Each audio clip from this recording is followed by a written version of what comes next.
All right, King Killers, we're covering chapter 22 of the Wave Kings in this episode. It's a Dalinar heavy chapter as we're going to see him interact with Adolin and Wit at the big shindig. Then we finally get to see Navani in person as she makes Dalinar all weak in the knees, and Sadeas gets a promotion. We also find a way to say bescumber a record number of times on our podcast. We find Doug hidden in the subtext yet again, and we tell you all how to make the perfect Thanksgiving dinner for guests. So sit back and enjoy.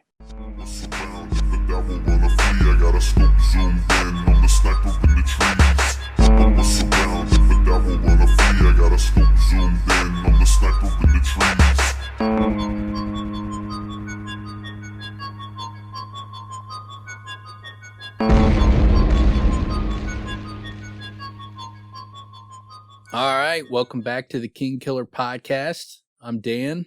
Got with me Tim. The podcaster equivalent of a C rating health inspection at a restaurant. What's going on, Tim? Oh, what is that? I don't. What does that mean? What does that mean? I mean, but you if you look at it like a restaurant, and if at first you're like, all right, this place looks all right, the food might be pretty good, and then like after a while you're there for a minute and you look over and you see they got a C rating in the window. Then you're like, oh, shit. This was a mistake. And so that's, I think, how people feel when they listen to you. Like, they start off, they're like, okay, he's all right. And then they're like, wait a minute. Like, are there rats running around in this place? Oh, wait, what? Inside of him? Yeah. Are there rats running around there? Yeah, it's a metaphor. It's a metaphor. Yeah, okay. Well, that's definitely not a compliment. You're a jerk. You started off the episode being a jerk. I didn't say you were a D or an F. Like, you're a C. Those don't exist. I'm pretty sure those don't exist. Well, actually, they might. As far as I know, C basically means they're not supposed to be open. I saw a video recently of some guy who was doing a delivery to Popeye's chicken, and it was real early in the morning before the sun had came up, and he comes in there. Wait, is this somebody delivering? Oh, he's picking up a delivery. He's delivering the chicken and stuff to Popeyes. Okay. He's doing a delivery to the place. He's delivering their supplies or their food. I don't know. He's delivering something. Some buns. But so he goes in there and it's closed. No one's in there but him. But then he's like, check this shit out. And he turns on the lights and it is just a swarm of fucking rats scurrying fucking out of the place. Running. A swarm of them. A ton. Not just like 2 or 3 or 4. Like, it was a bunch of fucking rats. And he's like, love that chicken at Popeyes. I was fucking dying. I was like, that's revolting, but this guy is hilarious. I love that he had the presence of mind to put that in there. Oh, God, that's so... Yeah, the last time I had Popeye's chicken... I think you were probably there, LA. This was like after, a night of just drinking all night in like Hollywood. And, that's the type of stuff you eat. And then you wake up the next day like, man, I mean, you can't really parse the food from the alcohol, but it couldn't have helped the hangover, man. The last time I was at a Popeyes, I got stuck in their drive-thru for like 20 minutes. Like, I pulled in and...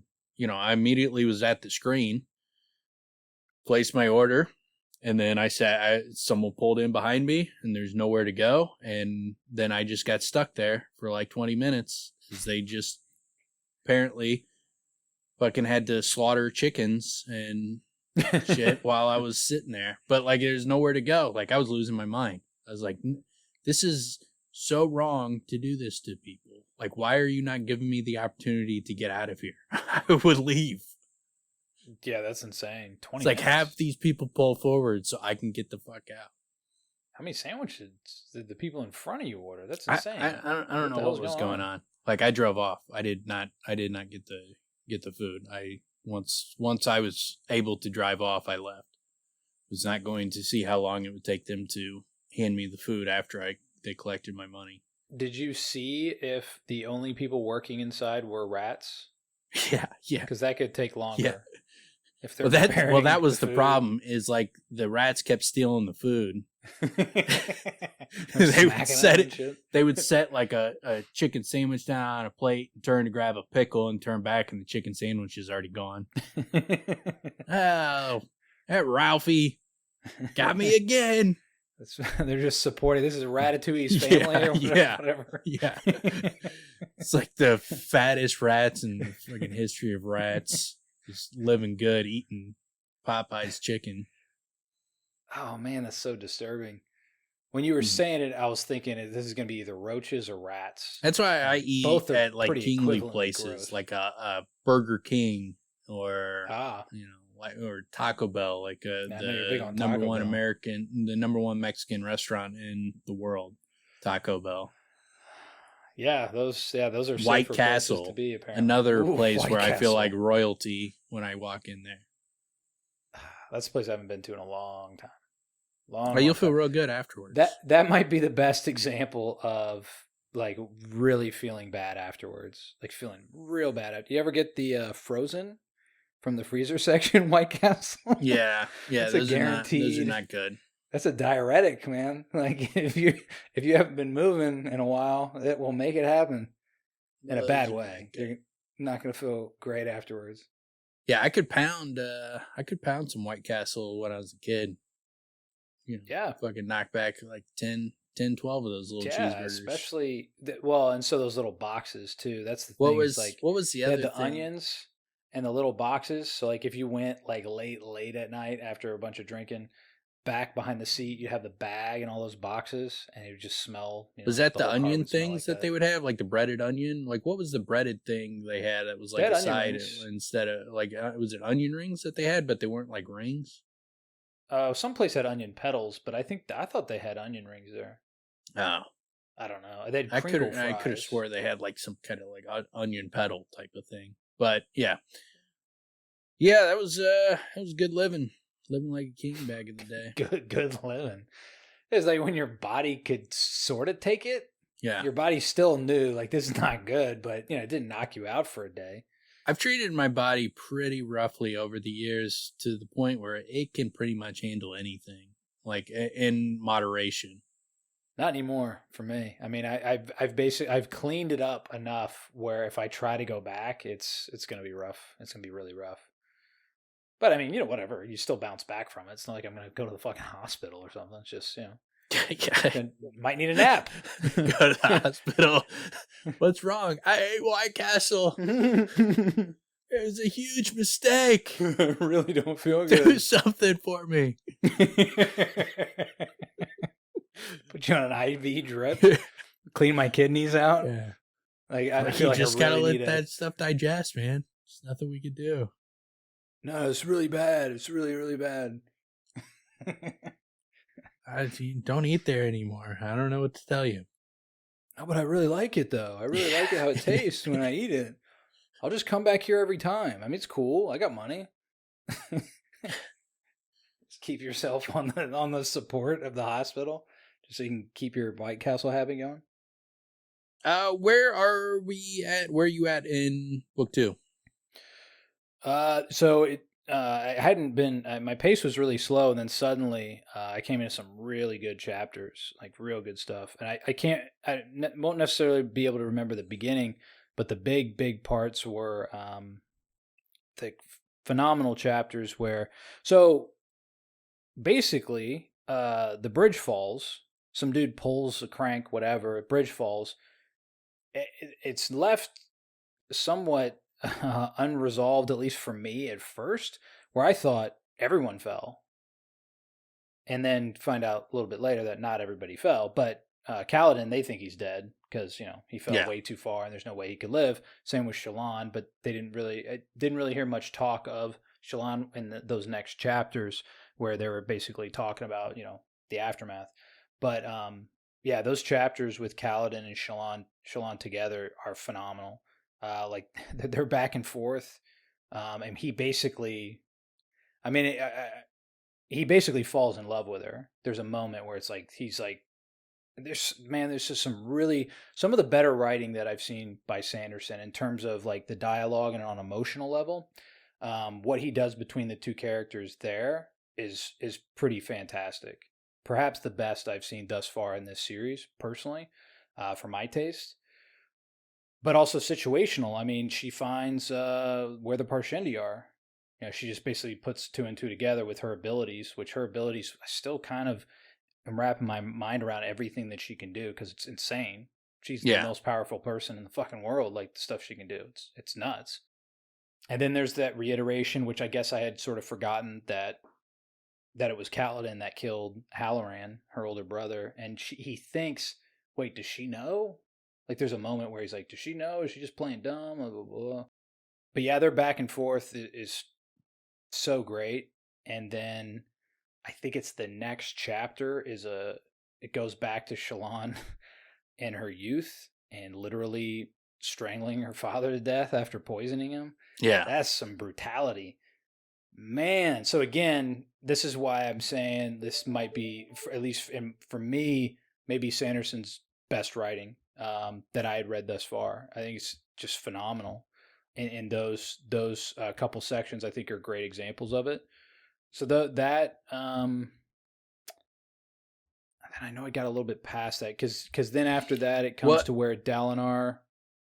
If you're there, you also have gotten like Kaladin has lost his powers. Oh yeah, so it sounds like Syl, and then a voice basically says that Stormfather is what he called him. It sounds like he thinks Syl's dead, or he's telling her that he killed Syl.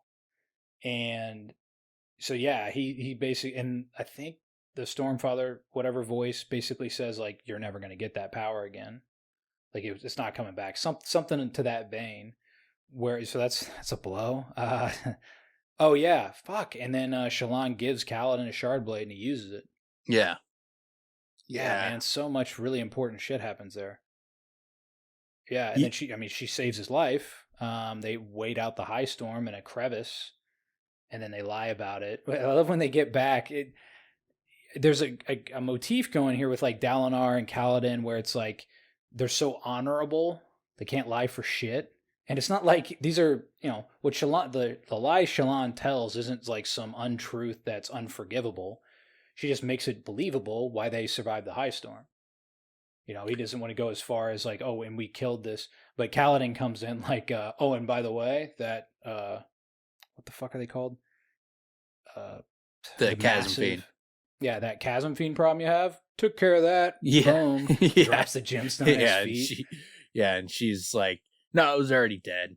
Yeah. She's like, it was dead. We climbed on it and got to safety. but like, yeah, man.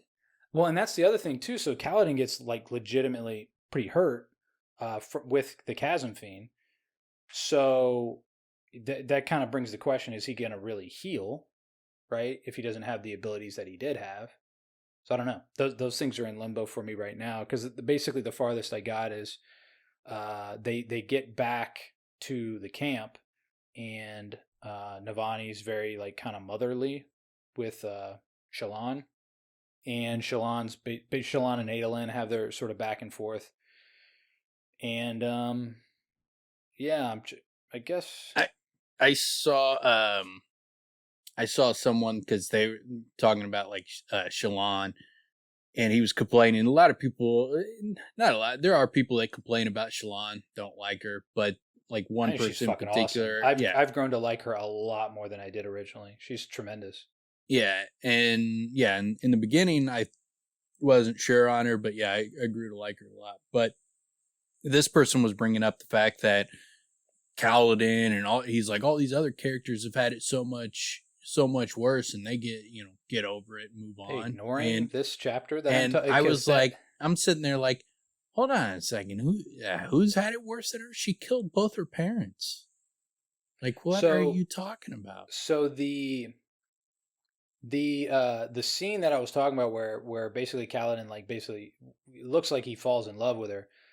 It's tremendous to the point where she rattles off, so is this how it is? Like, cause he keeps playing this fucking game. She's like, all right, so you're saying light eyes have it way better, but then if we try to understand the way you have it, you're like, oh, don't bother. Like, she kind of keeps going back and forth. It's like, dude, you're a fucking paradox, man. You don't know what you want. You just want hate and whatever. So Yeah. she's really trying to dig in with him, and it's kind of it's annoying him, but she's doing a good job of it. And she actually gives a shit is kind of the other part of it. She's these chapters especially made me like her so much more because of how like thoughtful she is and how great her approach is. But then she rattles off like the stats of like what makes the hardest life, and they're her truths.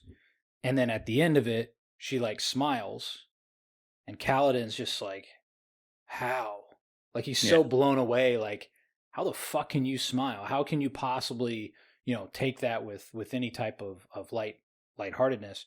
And she's like, it pays to be crazy, or something along those lines. Which, I mean, that's a lot of it. Like, I mean, she's extremely broken. She just buries a lot of these things deep down where she doesn't, admit them to herself. Like, I mean, these are like the stuff with her mom and now with her dad. These are things like she's having to admit to herself. Like she buried all this shit.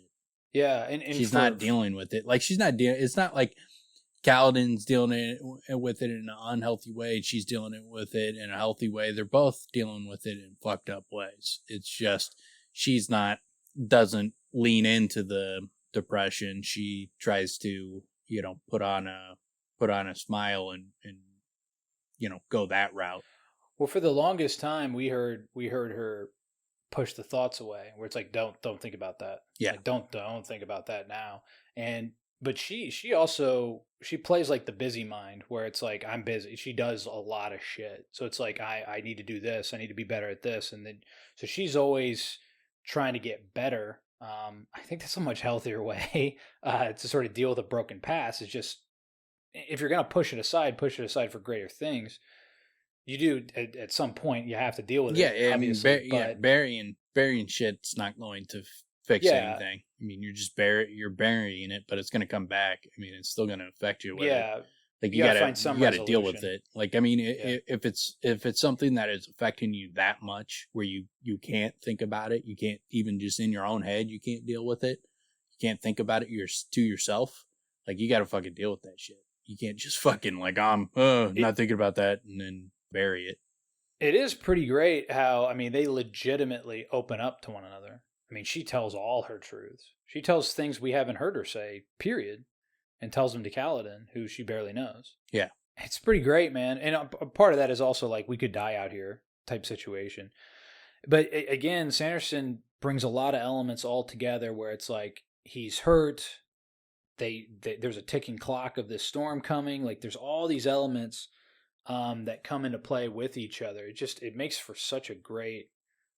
But the end of that book is great because you got, with Kaladin losing Syl and losing his abilities, you have Shallan coming to terms with killing both of her parents, and then you also have, the countdown of as the Everstorm comes, and you got that countdown, and then the hunt for the Parshendi. Everything is just like coming to a head at the end at the end of the book, and it ramps up. It's one of the better endings to like as far as the Sonder launch. It's one of the better ones. Basically, one of the last things that I did come across was Dalinar's going out to battle, what have you, going out to the Shattered Plains. And basically she stops him and says, I'm going with you. Even though Navani was like, hey, take a break and you just came back and blah, blah, blah. And she basically vows to herself, I'm not going to be a kept woman. It's not going to happen. I'm not going to allow it. And it's interesting, man, because there's a lot of emotions. There's a lot of really important plot points that are being revealed. There's a lot of history that was our mythology for us in the experience that's being revealed. There's so much. It's really rich with a lot of elements. Yeah, and they all just came pouring in because, again, I kind of hit a wall where I had a lot of stuff I was having to do, so I didn't have the ability to check in with the book as much as I had been, but really paid off quick. I mean, tons of great stuff real fast. So it was cool. But yeah, I guess that's where I'm at. I'm at interlude chapters. So that's where I kind of stopped. I was like, well, I'll pick that up in a minute. But yeah, it's very satisfying. Great shit.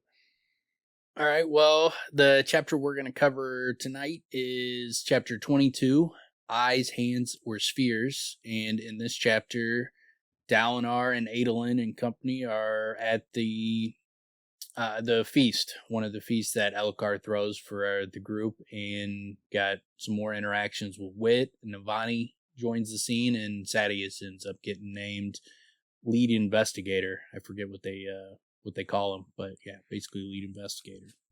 Yeah, the High Prince of something. Yeah, well, it'll come up. We'll get to it at the end. I can't remember off the top of my head. I call him Columbo. Yeah. Yeah, he's basically, he is like Columbo. They give him a badge. He gets a duster. He's going to prove that Dalinar is really the bad guy. Yeah. Oh, Sadeas with his bulbous, disgusting face. This baboon ass face. Yeah, baboon ass face. Yeah, but it starts off with, in case you have turned a blind eye to the disaster, know that Aona and Sky are both dead, and that which they held has been splintered, presumably to prevent anyone from rising up to challenge race. So again, that's Cosmere-related stuff that, when you're through these books, we'll go back through, and especially this aspect, this will be one of the things we'll kind of go back through, is Wit's letter to Frost, because almost all of this is Cosmere-related shit that you wouldn't know unless you know more about the series and just the universe in general. But yeah. But then it, comes to with 2 days after the incident with the high storm, Dalinar walked with his sons, crossing the rocky ground toward the King's feasting basin. And so we get that it's 2 days after the high storm event that we saw when he had his vision.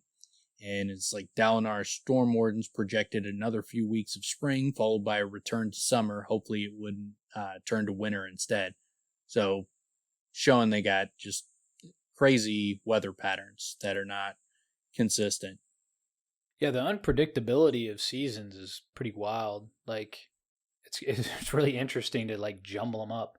That's one thing that's so consistent in our world that we set everything to. Our calendars. Yeah. I mean, everything is set to the seasonal changes. The idea that they could just be randomized is wild to consider. It's a cool, element to sort of shift things up. Yeah, I would not be a fan of being in spring and then it goes back to winter. That would be very disappointing. Yeah, that would suck. Very disappointing. But they measure their time by the weepings. The weepings are what is consistent. And I looked up, because we were talking about like the differences in the ages. They're not that dramatic. There's 500 days in a year on Roshar, this planet, and their weeks they have 10 months. Each month has 10 weeks. Each week has 5 days. And so 50 days in a month, and there's 500 days in a year. But the days are only 20 hours long. So that basically, when you do the math out, that means for every year for us, it's basically a year for them is like 51 days longer. So it's not dramatically, so like when Kaladin's 12 years old in the story, in our world, he's at most 14. He's probably like 13 and a half to 14. That's not too in far off. Our world. Yeah, so it's not that dramatic. I mean, even if like you're 50 in their world, that's equivalent to 50, 50 in their world is the equivalent to 57 in our world. Structured. Yeah. I like the idea of these storm wardens, and I'm wondering if they have like, pompadours and their names like Sunny Skies and Dallas Rains. Do you think they're, like our weathermen? Oh, where they come in with like their forecast and tune in, Dallas Rains. Yeah, but theirs would all be like Stormy McStormface and Stormface. Yeah, I mean it'd all be Storm related, but that's a very common name in this world. Storm, you make Storm face. So that's kind of like Joe Smith in ours. Do you remember Dallas Reigns? Do you remember I don't. Dallas Reigns? That was the L.A. weather guy. I'm not too big. I don't keep up too much with the weather men. Yeah, I don't. Well, I don't see that much cable, but it was when I'd watch basketball, especially. It was like it would always pop in, and he's always going tonight. Always in it with tonight. Always in with that, and he has pompadour and his fucking tan face and shit. But yeah, Sunny Skies is another good one. You know. Mm-hmm. High Storm. High Storm. Yeah. The name that's a common E. name. That's a normal name. That's a name that is completely normal and makes complete sense. You're an idiot for scoffing at it. So there, take that. I mean, I didn't even verbalize a scoff. You just you just knew. I saw that it was inevitable. You were shaking your head and sighing. That is a verbal and visual scoff. Sometimes I just do that. Yeah, that's how I stretch. That's just your head and your breathing exercises. I like that Elokar. He's not dropping this. It is actually a really funny sort of comedic element once you're reading back through them. The whole tear of his saddle, he's like not letting this fucking shit go because he knows what the fuck he did. So, and that kind of stirs this whole thing. It starts in the beginning and then it ends the chapter where Dalinar's basically like, well, you don't understand, what this basically means. And there's a little bit of an obliviousness within Elokar, but also in Dalinar. But I mean, I don't. Well, I mean, plain and simple. And he's like, I've been to 3 more leather workers. They have different opinions. It seems even before the strap was cut, if it was cut, it was worn. So that's interfering with things. The best consensus has been that the strap was sliced, but not necessarily by a knife. It could have been just natural wear and tear. Dalinar nodded. That's the only evidence that even hints there might be something about the girth breaking. But like to the point of when it would be tough to solve the crime because you investigate the people who were around it. They didn't do anything to it. Mm-hmm. But I mean, clearly something was done. I mean, because he did it. And so they clearly missed it. And there are, and we find out that had Dalinar dug in a little bit more, they would have realized that the saddle had been switched.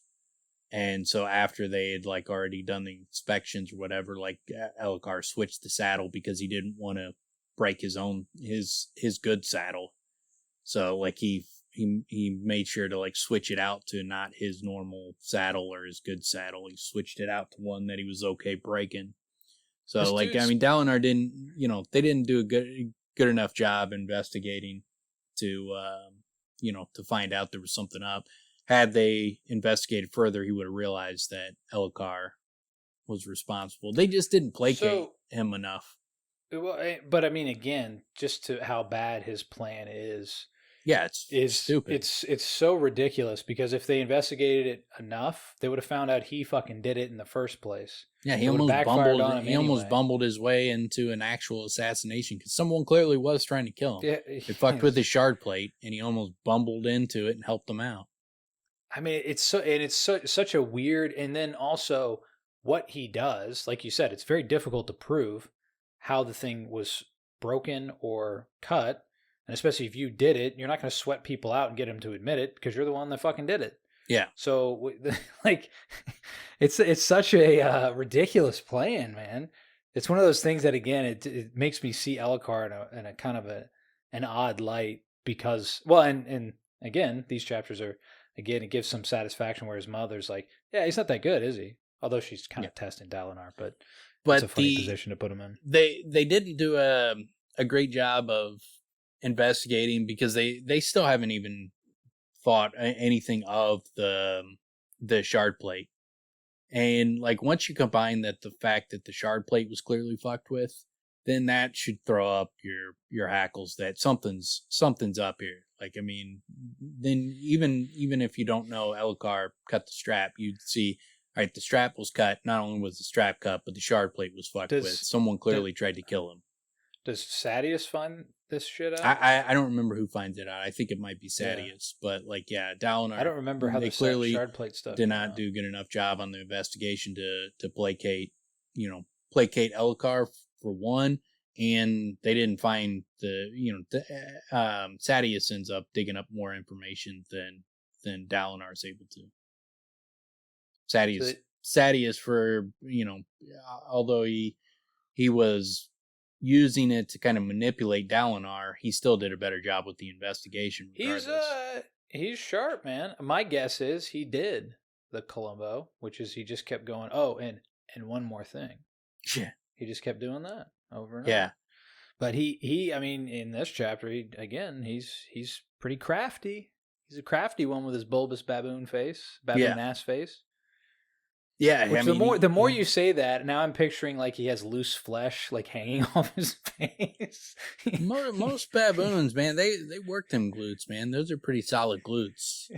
Nah, I'm thinking like a smooth butt crack face is what I'm thinking, just like big and bulbous, but like pretty. When we're talking, I'm picturing, I'm not thinking like a 90-year-old baboon. I'm thinking like a baboon, 40, 50 years old, still kind of fucking built. I'm picturing. I think you're describing a gorilla. I'm picturing baboon that just gave birth, sack ass, and then kind of like raging alcoholic who is on probably about to die, and what their face looks like, where it's all just like red and broken and puffed out and just all fucked up.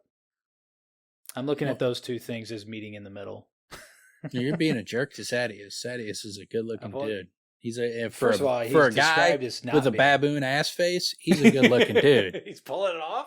Yeah, he's pulling off the best he can. Yeah, he's got a woman. He's a high prince. Like, dude, he's the best version of it. There's no way if you had a face that looked like a baboon's ass that you would be in that prestigious of a position. So he's the God damn it! Now I can't think of the actor's name. Fuck, the guy with the broken ass nose. Oh, Owen Wilson? He's the Owen Wilson of baboon ass faces. Yeah. He makes it work for himself. Which actually, oddly enough, I saw a scene today with Owen Wilson in it. His voice, I think, is worse than his nose. I hate his voice. It's terrible. He didn't bother me. I don't like the... it depends. Some of the movies he's in are pretty hilarious. Other ones, but he's pretty much the same character in every single movie he's in. He plays the same character. I don't like his voice. And I don't know if I've seen that many of his movies, but I watched a scene from a movie and it's just I don't like the way his voice. It's all like it sounds like it's always cracking. It's all over the place. Doesn't work for me. Yeah, well, people don't like your voice, so what about that? There you go. Fine, I guess. Yeah. But I'm not in movies. Yeah, well, thrust in your face. Oh, and Wilson, I think your voice is good. I know you're like our number 3 fan, and I think your voice is fine, and I think your nose looks fine. And Tim's a big jerk. You know what's funny? I bet you. Well, I'm not going to bet literal dollars. I bet you 10 billion Zimbabwean dollars, which I have on my desk. I bet you 10 billion Zimbabwean dollars that he doesn't like his voice. Most people, they hear their voice and they're like, My bet is he also doesn't like his voice. Nah, so. I think he likes it just fine. He's got a good look. He's got a good voice. Good looking nose, good voice. But yeah, I like the way this setup is because I don't really pay much attention to this usually when I'm going through. I notice it much more when I'm taking notes. But like the feast basin had been flooded, turned it into a shallow artificial lake, and then they had these like circular platforms with walkways connecting them all. So they each it's kind of a cool setup where they got basically like this lake and then these platforms, circular platforms where there's tables are set up and that kind of in different areas to mingle and that kind of stuff. And then it's all connected with walkways in between. It's a kind of a cool visual setup that they got. It's interesting you mentioned that you didn't, on the second time through, you see it. I didn't remember this at all. Yeah, this was one detail that I didn't remember. Like I didn't visualize this the first time through whatsoever. They even mentioned the Pure Lake, so it kind of brought I mean, these are good examples, and the way he describes it, you see it clearly. And yeah, it sounds kind of cool because at first I was like, wait, is it still flooded from the last high storm? And I was like, oh, this is all intentional. Yeah. It's just a little fancy thing they're doing for their little party here. But I'm picturing, so they have this floating feast. So I'm picturing every single little area that has food. It's all just bowls of goldfish crackers, right? Yeah. I just make it appropriate to the, yeah, that sounds about right. Yeah. Soulcast goldfish crackers. Well, and they even have like these fancy mini boats with infused gemstones. Sounds pretty sweet. Yeah, I've gone through that chapter. I've listened to it probably at least 5 times because of the podcast. Like I listened to the chapter that we're going to cover and then just letting it play forward. And so I've listened to this chapter 5+ times, but I'd never paid attention to the setup of, what it looks like. I've never like visualized it. Like that kind of stuff. I hear those kind of details, or they start talking about the details of their outfits or something like that. Completely glazing over. I don't pay attention to that kind of detail unless I'm taking the notes, and then I'm start visualizing it when I'm going a little bit slower. Yeah, sometimes that can happen to me, and I think that must have happened here. And a lot of times what will happen is I'll realize I tapped out and I'll go back and like rewind a little bit. But I like how Dalinar, being the guy that he is, limits Renarin and Adolin's drinking to 1 cup of Windex, and then they got to switch it over to orange Kool-Aid. So that was interesting. No, I mean, he basically makes them drink the O'Douls of their world. Well, 1 cup of some strong shit. You get a Heineken, and then after that, it's O'Douls the rest of the night. It's like, come on, Dad. Let me just fucking let loose a little bit. It's a party. Yeah, couldn't we just this once? He's like, nope. My will is firm, Adolin. It's like, man, yeah, he's kind of Yeah, he's a stickler on his rules, and I like the kind of aspect where you also get, around him, the favorite invitees took advantage of their king's hospitality. Dalinar could smell roasting pork on the air and even chickens. It had been a long time since he'd been served meat from one of the strange shin flying creatures. So the way like this stuff comes up is you have chickens, which they call birds chickens. All birds are chickens. All alcohol is wine. Like it's all small creatures. All small creatures are cremlings. So like they in this Vorin society, for some reason, they like to look at things, and what would be the word for it? They basically they generalize. They generalize everything. So like when instead of like this, there's a billion different types of birds or whatever. Like they just call all birds chicken, or instead of wine and beer and liquor, it's just all wine. So basically, chicken is all poultry. They could be eating hen and fowl and all different types of of bird. Things. Yeah, it could just be a bird. They're eating. They call any pelican? all the flying. Eating crow.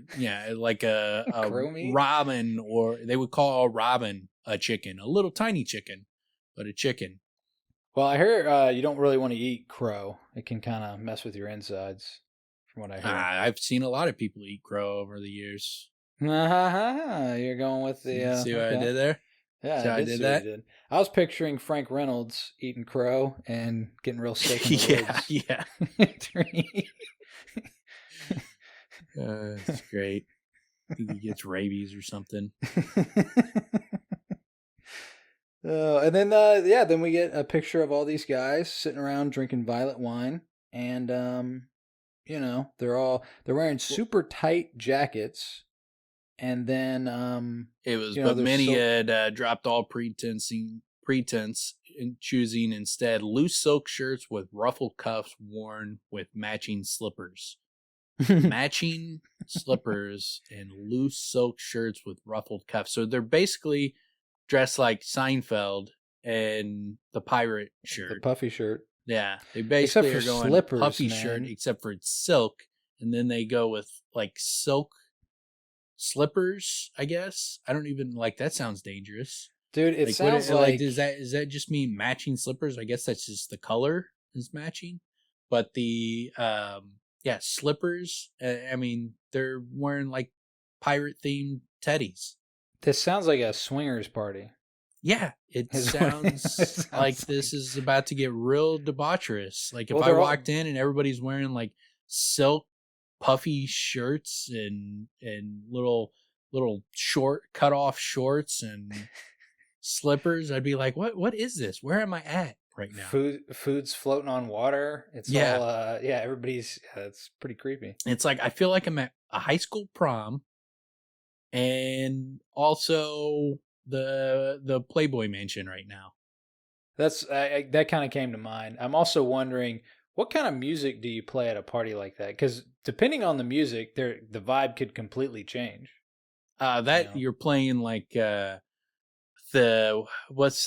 thong song guy? You're playing him. Let me see that thong.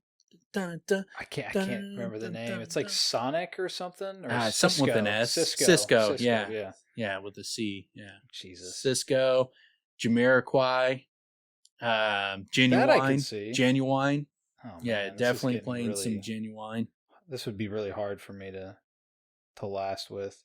Well, if they're playing Genuine and Cisco, like I'm fucking there. I will muscle through the everybody wearing teddies. What if you walk in and it's just the like chanting music? You ever listen to chanting, or like what's the word for that? There's a particular not choir music. It's Gregorian chants. Yeah, like that would kick up the creep factor for sure. Yeah, man. yeah, it would be super creepy. There's no degree. Any party you went to, if there was like chanting music playing, you'd be like, "This is the creepiest party ever." What are you guys doing? You do that. Remember the party we went to where I started mocking the guy was playing like clearly music he likes that nobody else would listen to. House music. He was not playing. He was playing his own.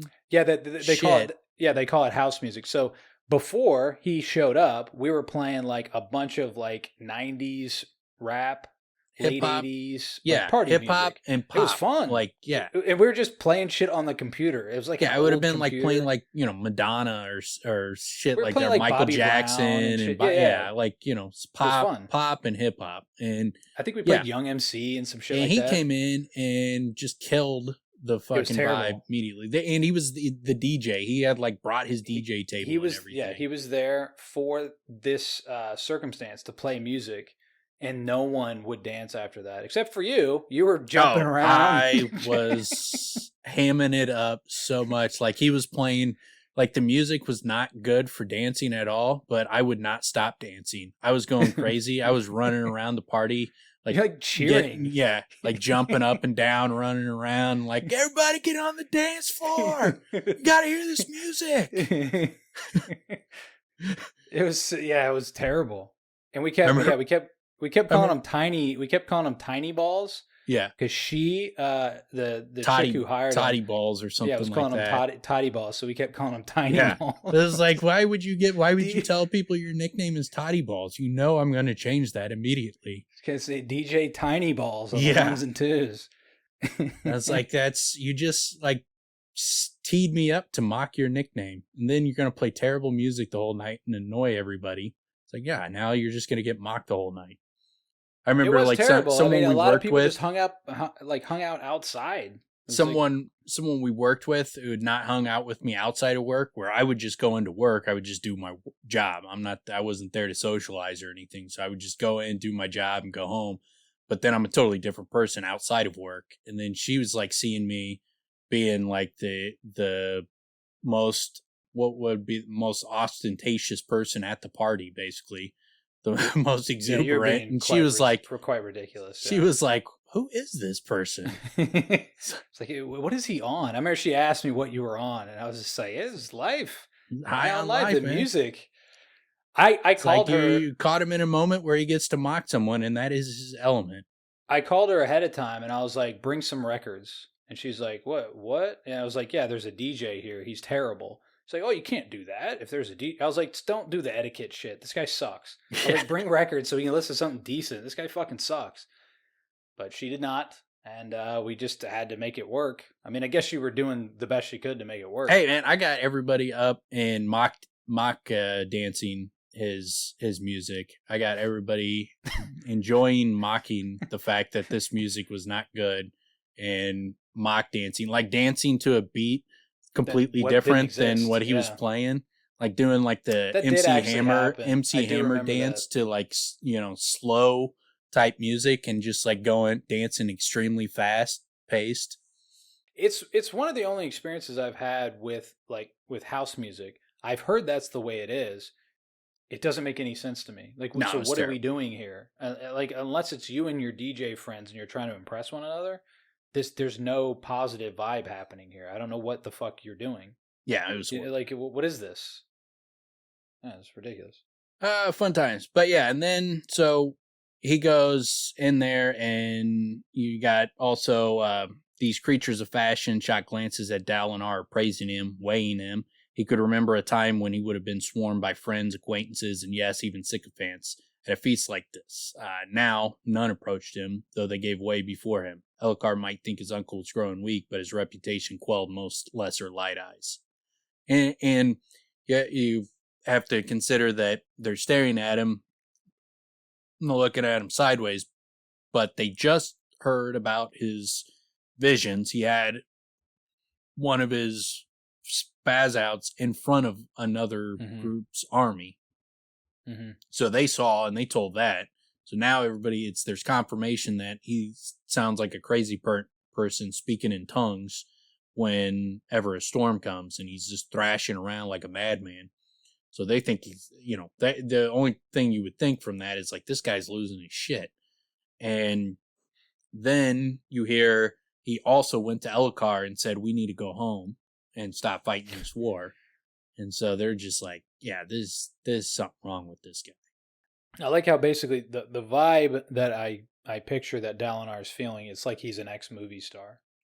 Yeah. He was king shit for a while, and now like they're all just looking at him like, they think he's lost his mind, but they're still like, you know, he's still the Blackthorn who just like caught a chasm fiend's claw by his hand with his two hands. He just catches it out of the air and stops a claw. Like, the guy's he's got an otherworldly reputation as a fighter. Like, even if he was losing his mind and didn't want to fight, you might think he's like a little getting soft, but it was like, I mean, do you want to fight that guy? So you're probably not going to say shit to his face.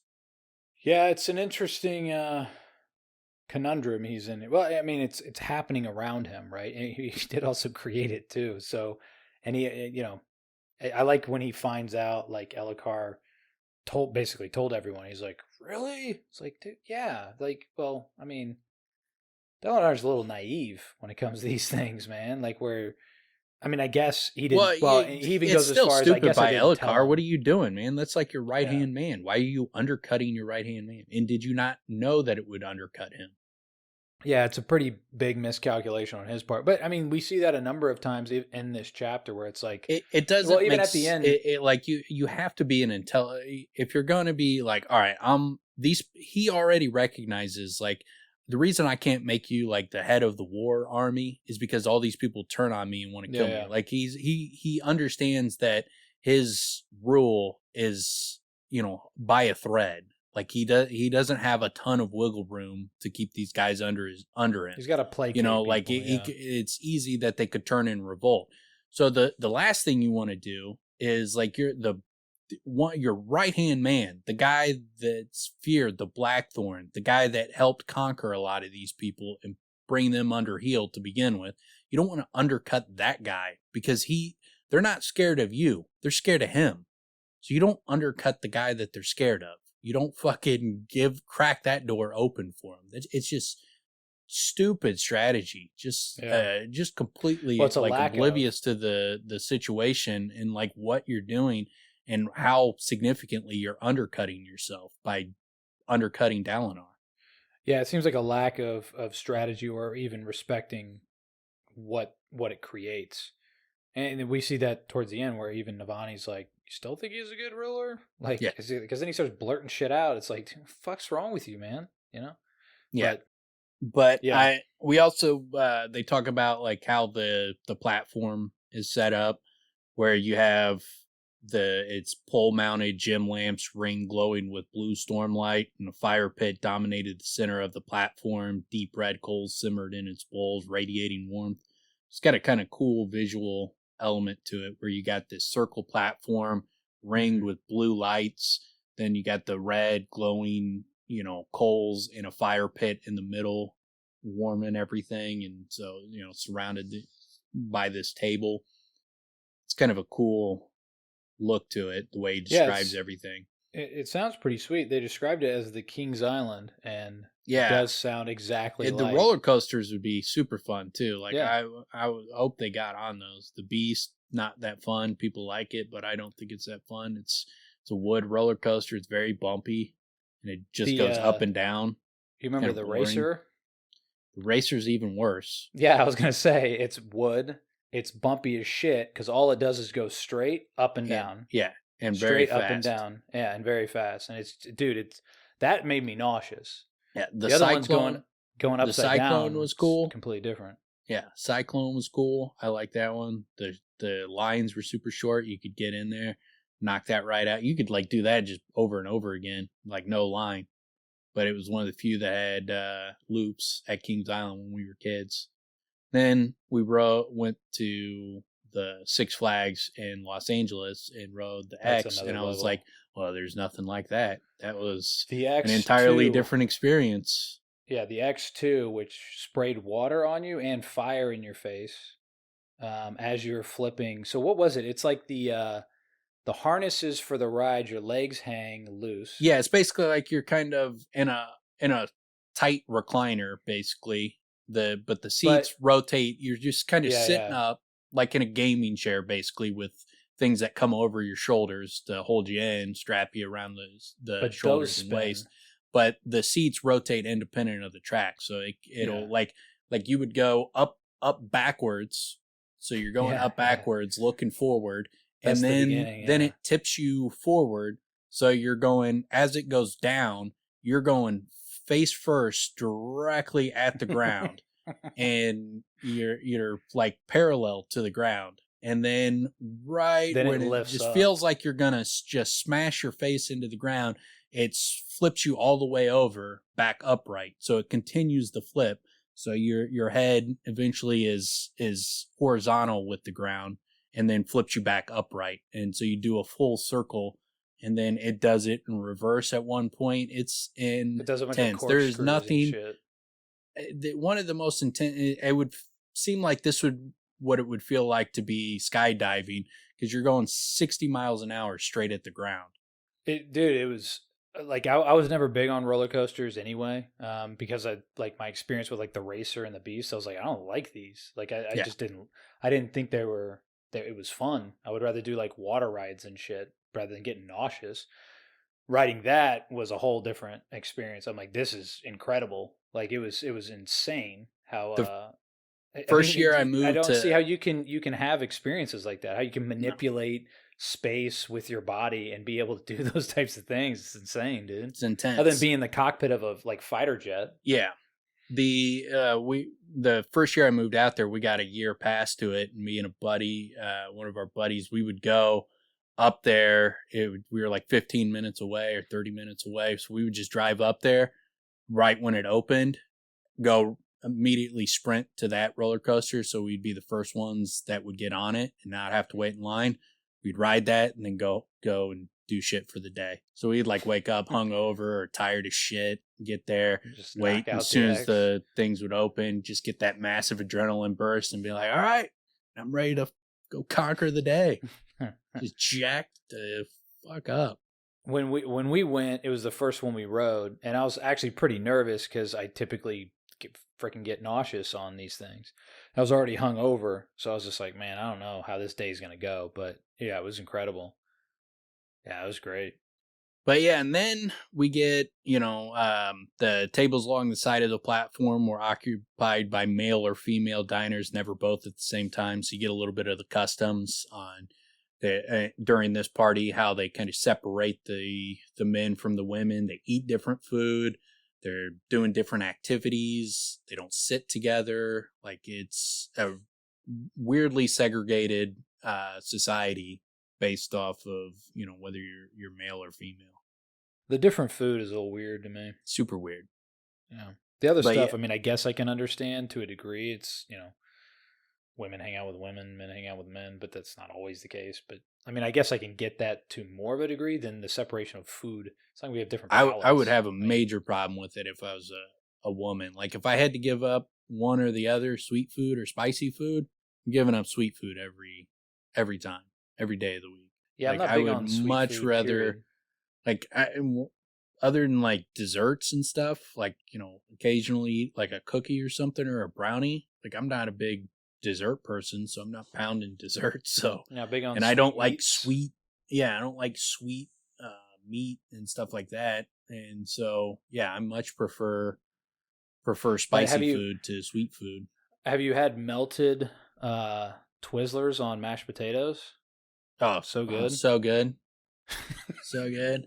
That's butterscotch potatoes are my thing. More of that, but that's what I like. Just like just mountain of butterscotch poured over top of potatoes. It's an old Irish recipe. Yeah, right. Putting butterscotch on top of potatoes. Yeah, it's a famous Irish recipe. You should try it. You just take a bunch of melted butterscotch and just pour it over your potatoes. Oh, it's so good. So gross. But Twizzler, melted Twizzlers is another good idea. Basically any kind of candy flavored anything, just pour that all over a potato. Chocolate on a potato, so good.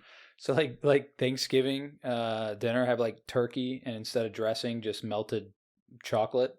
Yeah. Or melted black licorice over the top of turkey. Basically do like what's that movie, Elf, with Will Ferrell? Just have syrup and start pouring it all over their spaghetti. Like, have people load up their plate of Thanksgiving food and then just come over and just pour a bunch of drop spaghetti on top of it and then pour I love syrup that idea all over it. You have a bunch of people over for Thanksgiving. You make all this great food, and you're like, "Oh, wait a second! I have this great family recipe." And you just lop on cold spaghetti and a shit ton of syrup. Yeah. Like, what the fuck, man? You just ruin everyone's plates. Whoa. Here, I got Skittles too. It's like, I know what you're thinking. Where's the Skittles? Don't worry, I didn't forget the Skittles. Oh man, and then shit tons of ruined dinner. Shit tons of cola. Be like, we'd chase it with cola though. It'd be so good. Like, dude, I'm not gonna be able to move after this. Eat like you're 7 years old, making your own dinner. But then we get back to Wit, which I love. Wit's little section here. It's like Wit sat on a raised stool at the end of the bridge leading onto the island. Wit actually dressed as a Light Eye should. He wore a stiff black uniform, silver sword at his waist. Dalinar shook his head at the irony. And then you get Brightness Maricol. What a disaster that hairstyle is. How brave of you to show it to the world. Bright Lord Maricol, I wish you'd warned us you were going to attend. I'd have forgone supper. I do so hate being sick after a full meal. Brightless Kalidar. How good it is to see you. Your face reminds me of someone dear to me. Really? Wizened Kalidar said, hesitating. Yes, Wit said, waving him on. My horse. Ah, Bright Lord Netab, you smell unique today. Did you attack a wet white spine, or did one just sneeze on you? Lady Alami. No, please, don't speak. It's much easier to maintain my illusion regarding your intelligence that way. And Bright Lord Dalinar, Wit nodded to Dalinar as he passed. And my dear Bright Lord Tacelin, still engaged in your experiment to prove a maximum threshold of human idiocy. Good for you. Very empirical of you. I mean, he's quick. I like that. Like, he's completely cutting down everybody except for Dalinar. Dalinar, he doesn't say shit to. And I think that's part of the subtlety of the matter is like Dalinar is already kind of being looked at. Everybody's like, what the fuck's wrong with this dude? And like that would be a prime position where if Wit started making fun of him, it would give everybody else an opportunity to jump in and pile on. And so he uses his cuts and his slights more surgically than he's not just doing it just to make fun of people. That's not just his goal, is just to be a smartass. It's, he's cutting down on the right people to cut down on, rather than like, that's why he doesn't cut down on Dalinar. It would be a situation cutting down on Dalinar could turn the room completely against him, where he becomes a laughingstock. Yeah, I guess, that's a good point. He is like, he's pointing the way the attitude in the room goes, right? Or he's preventing it from pointing one way that it's already trying to pitch towards. And he immediately, he goes into explaining to Dalinar the kind of situation he's in. He's like, careful yourself, Wit. Dalinar said, this lot won't suffer you forever. I wouldn't see you dead by their knives. I see a fine man within you. Yes, Wit said, scanning the platform. He tasted quite delicious, Dalinar. Or he said, he tasted quite delicious. Dalinar, I fear I'm not the one that needs warning. Speak your fears at a mirror a few times when you get home tonight. There are rumors about. And so he tells him that people are talking about that he's said to abandon the Vengeance Pack. And I love this line where it's like, that was between me and the king. Well, he must have spoken it to others. This lot are cowards, and no doubt that makes them feel experts on the subject, for they've certainly been calling you that a great deal lately. Stormfather. No, I'm Wit, but I understand how easy a mistake that is to make. Because you blow so much air, Dalinar growled, or because you make so much noise? But I love that when Dalinar's like, Stormfather. He's like, no, I'm Wit. So that's quick-witted. The old quick-witted. Well, and then don't call me Shirley. Yeah, or nice to meet you, Hungry. My name is Dan. Yeah. I did want to mention, dude. I just really like the line where he's like, what does he say? So basically, they when they're first going back and forth, Wit's basically like, I'm sorry, this lot brings out the basest humor in me. Perhaps it's that muck I spoke of earlier. I do try so hard to be elevated in my loathing of them, but they make it difficult. Which is, I love that sort of, that posturing of like, look, I try my best, but they suck so bad I can't fucking help it. These people suck, man. You know. They're terrible. They don't. I need a better foil. Yeah. That's basically what he's looking for. And well, he gives it up to Dalinar for his little line there, where he's like, "You blow so much air because you make so much noise." Why, Dalinar? Look at you. Maybe I should make you Wit. Which actually, I thought that was kind of funny the way he said it, where he says, "I can make why." Maybe I should make you Wit, almost suggesting like he has this larger power. You know what I mean? I don't know. It seems like Wit does. From what I'm hearing, he's bigger in the entire Cosmere, so it seems like he could have a greater influence, in this particular realm of the world. Yeah, for the fact that he's in all the Cosmere books and these are hundreds of years apart. This is not just a normal dude. And he's traveling from world to world. He understands the Cosmere at a level the Dalinar doesn't even know anything about the other worlds. He doesn't know shit about, he wouldn't know anything about, the events that happen in the Mistborn books. Wit was there for all of them. And so he's vastly different and vastly more aware of what's going on, bigger scope of the picture. He's in the mix of it all, writing letters to dragons. Yet he still makes time to shit on people's hairstyles. Yeah. I love it. But he shows up, it seems to be he shows up at important times. And so why does he show up at all these places? Why is he here now? And, those kind of aspects, it's interesting trying to puzzle together, like, what is this guy up to? What is he trying to do exactly? Mm-hmm. I mean, he shows up, the times he sees Kaladin, they're monumental moments. Yeah. Hugely Yeah, influential. he shows up at crossroads for Kaladin when he's, like you see him when Kaladin is kind of walking off on the plains in this book. He shows up when Kaladin's in the prison in the second book. Like, he shows up at these times where Kaladin's kind of at a crossroads and tells him a story to try to give him a little bit of guidance in a very like a Loden type of way, except for it's clear that there's a message. Loden just sounds like a crazy person, but he should there's clearly a message behind what he's telling, even if Kaladin doesn't see it immediately. He should just sing Bone Thugs and Harmony Crossroads. Yeah, just really right on the nail on the head type situation. It's the first of the month's a better song though. It is. You should play that. Is a better song. That's fantastic. That always will cheer anybody up. That first album was tremendous. Or if he can do the voices, like do the Tupac and Bone Thug song. That's that double disc.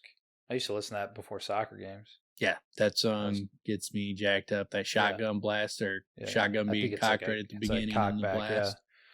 Yeah. Yep, I used to listen to that before games. That and the beginning of Machiavelli. Both those got me really jacked. Yeah, Tupac's. He's got a good song or two.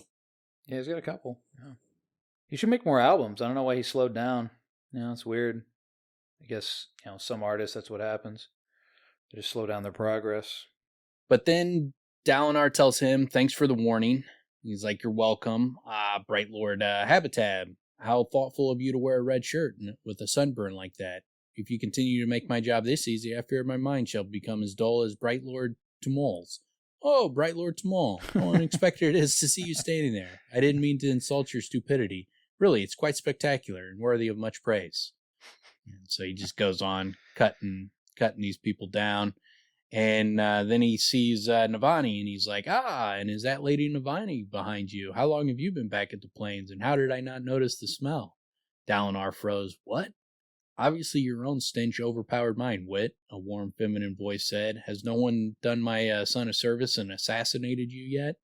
No assassins yet," Wit said, amused. "I guess I've already got too much ass sass of my own." Get Whoa. it? Ass sass. It sounds like he's quoting Mia X. Mia X? Mia X, Cardi B, Nicki Minaj. Yeah, I know. Yeah. Ooh, but I don't It sounds like something a woman rapper would say. Ass sass? I got ass sass, I guess, yeah. Who else says ass sass? I don't know anybody who says that. It's a terrible line. I was glad Navani called him out on it. I was like, first of all, you were doing good, man. I liked the beginning of it, and then you ended on a double thumbs down. Yeah, that would have got not just a one thumbs down. Like, that's a double thumbs down for you, Wit. A couple things. First of all, Navani automatically stands out because she talks back. No one else does.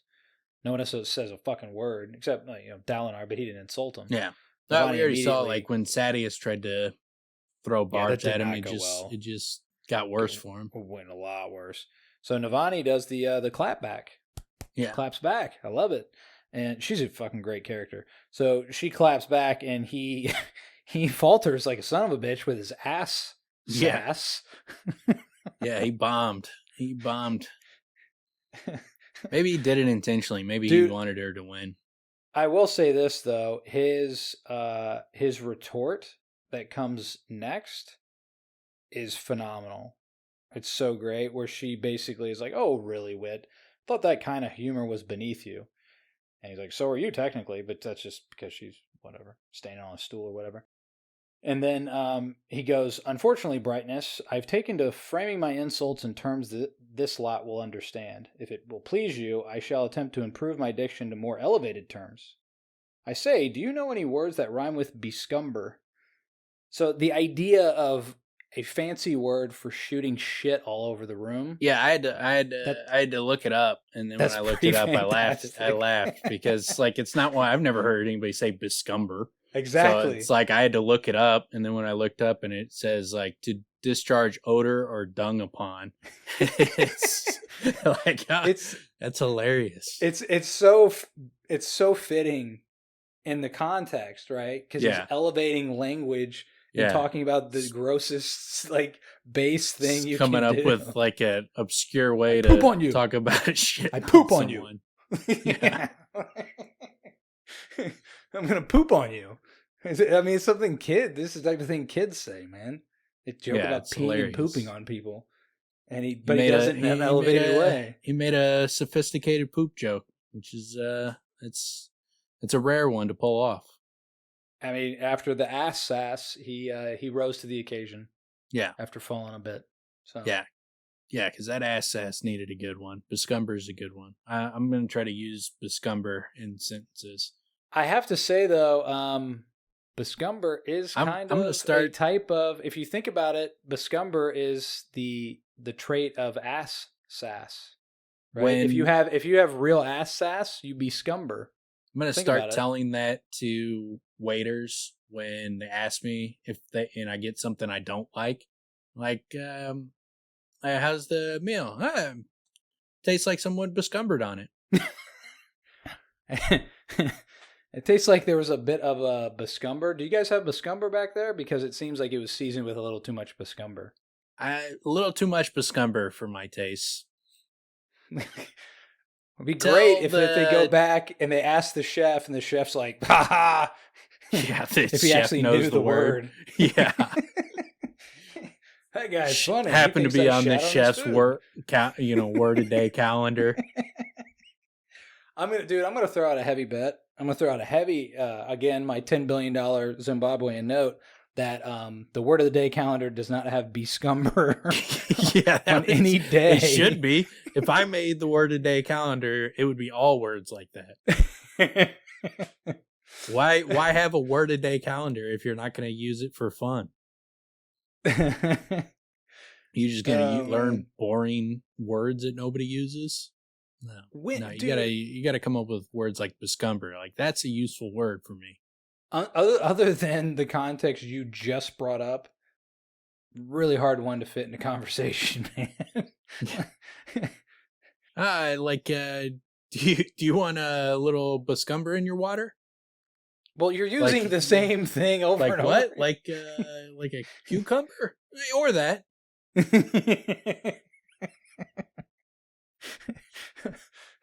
Hey, either one. Yeah, they're close. Yeah, well, there's not. Yeah, you have to pretty much use it for those things though, because there's not a lot of opportunities to talk about shitting in something if it's not shitting in someone's food or drink or face. It would be like it could be like I went to White Castle and I had a long drive afterwards. I got really worried that I was about to bescumber all over the inside of my Audi. Yeah, but that makes it clear what you were doing. You want to hide. Bescumber's a good one to hide. Yeah, hide your reference. But yeah, and so then we get, the description of Navani, and it sets up kind of his struggle with her, where he's like, the king's mother was known as one of the most beautiful women in Elfgar, though Dalinar had always found that description inadequate, for surely there wasn't a woman on all of Rashar to match her beauty. Fool, he thought, tearing his eyes away from her. Your brother's widow. With Gavilar dead, Navani was to now be treated as Dalinar's sister. Besides, what of his own wife? Dead these 10 years, wiped by his foolishness from his mind. Even if he couldn't remember her, he should honor her. This dude's no joke with his honor code. I mean, he immediately sprints to the honor code. Yeah. He can't even look. Stop it. Stop it. Don't. Understandable because of what happened to him and the fact that, his brother was killed when he was blackout drunk. Yeah. And he blames himself. I mean, that dramatically changed him. He wasn't like this before. He wasn't like this. He wasn't like a strict follow the codes person. He became this because of, his past mistakes. Yeah, I guess that's pretty serious trauma. But, I don't know. I mean, it's just... Well, he's handling it in a much better way than, because he's had terrible things happen to him as well. He's handling this one, and a much better way than like we see with, like we talked about with Shallan, where she's just burying the stuff down. In this specific instance with Dalinar and the way he's handling like his brother's death, he used it as a catalyst to become a better person, where he was finally like, all right, enough's enough. I got to get my shit together. I got to become a fucking better person. There are healthy balances, though, I would say. You know what I mean? Like the idea, like he takes it to an extreme. He seems like an extreme guy, right? Like he does one thing to one extreme, one thing to another, is the way I kind of read him. Which, I mean, you know, he's successful in what he's doing, so I guess, you know, whatever works in a way. But he's also kind of a bit, I don't want to say tortured. He's just so rigid, you know, that you would feel like that would cause some constraint with him, which it does clearly, because he finally loosens up and seems to feel better once he does. Yeah, but I mean, it lays in that basically how their relationship is going to start in this book is from the position of like she's the forbidden fruit for him. Is basically how this relationship is, and then she's not thinking along those lines at all. She's like, I got one life to live. I want to be happy. So she's definitely that chick. I Yeah. do what I want. Honestly though, in terms of reading, it's much more interesting that they don't just fall into each other, right? Yeah. It's much more interesting that it takes a minute.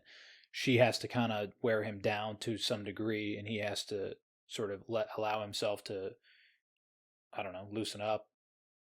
But it becomes quite clear in this chapter that Navani is basically, she does what she wants. Even the king can't stop her. Yeah. Which is cool. I mean, again, she's a cool character. She's great. And she has her she's an innovative and intelligent and witty, and, you know, it's great. I like how at the beginning or after this, like when he goes and he starts eating, he's like, so long as I was eating, it would be a breach of etiquette for Navani to approach him. So he's just like, I'm going to nurse the shit out of this meal. And that's his way of not having to talk to her. It's just, I'm going to eat super slow. Yeah, it's pretty funny too, because then he looks down at his plate later. He's like, oh, shit. Ate all the food. Fat ass. Did you did you notice that he slipped his dining knife from the sheath on his right calf? No. Meaning he always has his dining knife on his calf? Yeah. Oh, what are you fucking kidding me? Like this dude's a warrior, man. He carries around a spork? Like it could double as a weapon, though, he said. Yeah, okay. But I mean, he also always ready to stab someone. Also has a shard blade, but you know, I guess that takes 10 seconds. Okay, like you never know. Like if you got to stab someone in 2 seconds, you want that, you know, that thigh knife. Is it a calf knife or a thigh? His dining knife. It's called his dining knife. Yeah, but where does he keep it? On his right calf. Yeah, so it's calf knife. Yeah, you know, so maybe that's more practical. Maybe we should all be carrying around a calf knife for our dining. Yeah. Yeah, I try to keep at least a couple knives strapped to my calves at all times. Never know when you're going to need a knife. At least a couple, huh? Yeah. That's just light night. Yeah. Yeah, it's you know, on a typical day try to have like 17 knives strapped to my calves. Just all the way around, huh? Yeah. A bunch of little baby knives just all around. Just duct taped all around my leg. I have a feeling it's very dangerous. Anyone that does something remotely close, anyone that does anything remotely close to that is going to end up falling into a really messed up situation, because they're clearly looking for it, walking around armed with knives. Yeah, so good luck to you. Then he sees, you know, High Prince Rowan sat a few seats down from him. Dalinar had an appointment with him in a few days. The High Princes he'd approached to try to convince to work with him on the joint plateau assault. So start setting up that he's going to start going to these guys one by one, trying to convince them. Obviously, none of them go along with it because they all think he's losing his nerve and becoming weak and losing his mind. So no one goes with him on it, but that's kind of just setting up how he's going to approach the situation. But he's like, no other high princes came to sit near Dalinar. Only they and people with specific invitations could sit at the High King's table. One man lucky enough to receive such an invitation sat on Alucard's left, obviously uncertain if he should join in the conversation or not. You think that's Doug? That's likely Doug. Like, so Alucard is that big a fan of Doug? That He loves Doug. He loves Doug. Doug is sitting there uncomfortable, wishing he was out of the situation because he doesn't know what Alucard is going to have him do next. But yeah, Alucard loves Doug. So every now and then, Alucard just has him there for every now and then. If that conversation sort of falters, then he gets a chance to say, you know, Doug over there, you know what Doug does? Yeah. And then he gets to go, shit job, but somebody's got to do it, huh? And he just elbows the shit out of him. Yeah. It's like, you know, it's like I was talking about, you know, a few episodes ago where how awful it would be if you had like the king's attention like that, where he just had a ton of fun tormenting you, but he thought, you know, you were having fun too. And so like you don't even know how to approach the situation. So he's just sitting there awkwardly, like not knowing if he can jump in the conversation or if he can excuse himself. He's just got to sit there and like, oh God, please don't look at me. Please don't look at me. Just trying to make himself invisible. Yeah, that's likely, you know, like Sanderson does. He buries this stuff in the subtext, and I think that's one of those situations where subtextually you're getting an introduction to Doug. I can see Alucard doing this also. Like every now and then he'll just look around like, wait, where's Doug? Where's Doug? There it is. Doug, guess what I just did in my pants? No, you got to see this. You got to see it. It's hilarious. He loves this joke. He basically tells his friends, like, oh, you need to go to the bathroom? Dude, Doug's here. Just go ahead. Just go. Just go. It's going to be so great. He loves this joke. Yeah, he loves to do it, too. It's going to be... You're making him happy. So, come on. Be a sport. Shit your pants. Yeah, and then it's ridiculous. Like...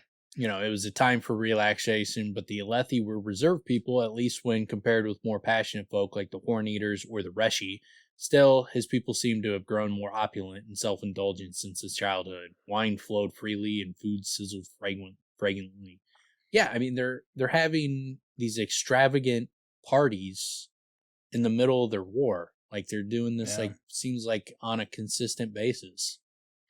Yeah, I mean, it's very clearly like, and Navani points it out too. It's like this is more their society now than home, quote unquote. Like this is what it's become. It's what 6 years, 5, 6 years, something. 6 years, yeah. This has completely become what they do, you know, and they're completely accustomed to it. That's an interesting. It's cool that he points this out and reveals this to us. Illustrates this to us or for us because Dalinar's trying to get them to like kind of move on, right? Win the war. And it's like, win what war? This is our life. Like this is just what we do. You know? Yeah. And so obviously he's just reaffirming that because it's a pretty consistent theme in the opening of this book is Dalinar just kind of looking at the way things are going and like, man, this is not good. We're getting weaker. Like they're I got this voice vague book in me, leaving me crazy vague messages telling me about the Everstorm comes, the true desolation. Like I don't even know what the hell he's talking about, but sounds dire. And he's telling me I got to unite all these people, and they're sitting there having their teddy pillow fights, and it's not looking good. I'm pretty sure if I were in Dalinar's position, it would be unite who? Yeah. Who, motherfucker? Tell me. Just tell me. Man, who's them? Who are you? Because everyone's them. And who are you? Voice that is talking to me? Name yourself. Just tell me who you are. Be like, look, it's fine. I'm listening. But if you want me to do any of these things, I got to know. Who are you? Introduce yourself. Take a step back. Introduce yourself. we start over? Yeah. He's My getting name's these crazy Dalinar. vague, dire In warnings. your name? But then, you also get to a little bit of, they do a good job. He does a good job of building out some of the customs of the Alethi people. Like on the first island, several young men had stepped into a sparring ring for a friendly duel. Young men at a feast often found reason to remove their coats and show off their swordsmanship. And then on another island, the women were more modest with their displays, but they engaged in them as well. On Dalinar's own island, several women had set up easels where they were sketching, painting, or doing calligraphy. As always, they kept their hands shrouded in their sleeves, delicately creating art with the right. So you got it. It sets up the distinctions between the men and the women a lot in this chapter, as far as the different foods, different activities. They sit at different tables. There's not intermixing in certain situations. Obviously, they intermingle and stuff a number of times. It's not like when Navani is in the society, she's in the meetings with the rest of the high princes and stuff. Like she's involved in talking, and Yasna, like in the first book, she's obviously a prominent figure where Dalinar misses her being there for him, like it's someone to kind of bounce ideas off of. So you get the sense that the women are still involved in the politics, and like the queen is running the kingdom. So it's not that they're just, the women are inferior and the men are superior and we're in charge and you're just there to be subservient. It's not a situation like that. It's a much different situation where like the men don't read, the women read. The men do physical activities, the women do creative activities. And they've just segregated these different activities along the based on your sex, and it's kind of a weird societal choice. I mean, obviously there's weird stuff in our society as well on some of the choices that we make, but it's so different than ours, it stands out. It's a very weird way that they've set up society. It's also very interesting because the women have definite, well, at least in two cases, at least, they have like in terms of intelligence and inventiveness, like they run the society in that regard. You know what I'm saying? Like they're the more learned. I mean, you have the Ardents, but you have, Navani and Yasna in particular. They seem to be more the diplomats for families as well. I don't know. That's kind of the vibe I'm getting as well. It seems like the men, yeah, they go out and fight, and they might have trade and things of that nature. But I mean, the fact that they don't read is majorly, hobbling.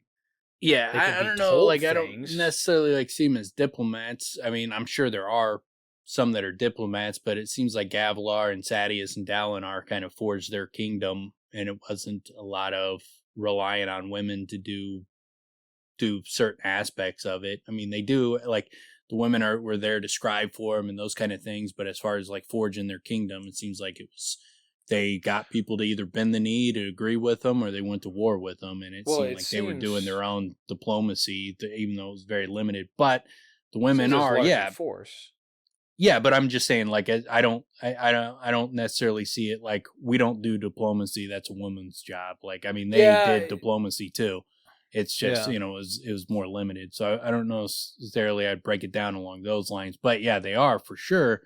They're the more learned. They're the ones reading and writing all the books. So they have access to information that the men simply don't have. It seems like to some degree, at least, because it doesn't get it's too clearly shown, but it seems like they're more the intelligentsia, while the men are just, they have their own, and I mean, they're writing their own things in the ledgers of these books, and they have their own access to information that the men simply don't have and don't even know about. They don't even know it's there. And so, yeah, it's a much different dynamic as far as that goes. And they got a huge advantage in the fact that they read and write all the books that would give you complete control over information. And so, I mean, you can limit, like, I mean, the men can tell you here's what to write, but you don't have to write what they say. You can write whatever you want. So you have complete control over access and distributing information and spreading I mean, information. you're kind So of you would have complete control in that regard. you control past, present, and future. Yeah. It's nuts. Yeah, And you're I mean, ceding huge amounts of control. But again, I guess to some degree, I mean, it's almost looking at it in a bit short-sighted way, but it's almost like from the male perspective, it could just be, well, we have the armies, right? We have battle, so we just physically take obviously over. they've bred it into the society. I mean, it's stupid. I mean, reading, you should want to be able to read. There's just the access to information is too great to give that up. I would not give up being able to read. I mean, I'd rather give up so much more, other things before I would give up the ability to read. That the loss of access to information is too significant. But they don't have it, and they've never had it, and so they're not seeing it as a loss, and they have limited access with, like, they can learn glyphs and that kind of stuff. So they're not completely eliminated from access to information, but the glyphs are very limited. But their way their society set up is we don't do creative things. We don't create things, and we don't write books. We don't read books. We don't do art. We don't do any of these creative parts of the brain. That is all woman's work. And then we do all the fighting, the manly shit, Dueling. Yeah. Like we lead and rule and conquer and fight and war, and that's what we do. It's a barbaric system, but it's more nuanced than just like, we're not like a Conan the Barbarian type of situation, because they have these opulent balls like in the middle of their war camp where they're having their dinners and they're having their political machinations and that kind of stuff going on. So it's more nuanced than just complete barbarians, but the men are closer to barbarians than the women. The women are much more sophisticated because they have access to information that the men don't have, and the men think writing and reading and doing artistic things is girly stuff that you just don't do. So it's a little ridiculous, but it's the way it is. Yeah, it's an interesting again, it's an interesting wrinkle to put in their world to sort of switch. It's not a switch. But it's an odd limitation to put on the society. Which, yeah, I mean, it puts limits, and it changes things in a way where the men and the women are going to be different. There's going to be cultural changes, and then I mean, he does it. He does an interesting job, and what makes the books good is, like, you have aspects where it's like, why do they call everything chickens? And why do they call everything wine? And why do they call everything all small animals cremlings? And it's because of part of their culture has been built around this idea of, like, we generalize everything. And so we generalize men, we generalize women, we generalize wine or alcohol into just wine. And so they limit things in a weird way, but it's built into their culture.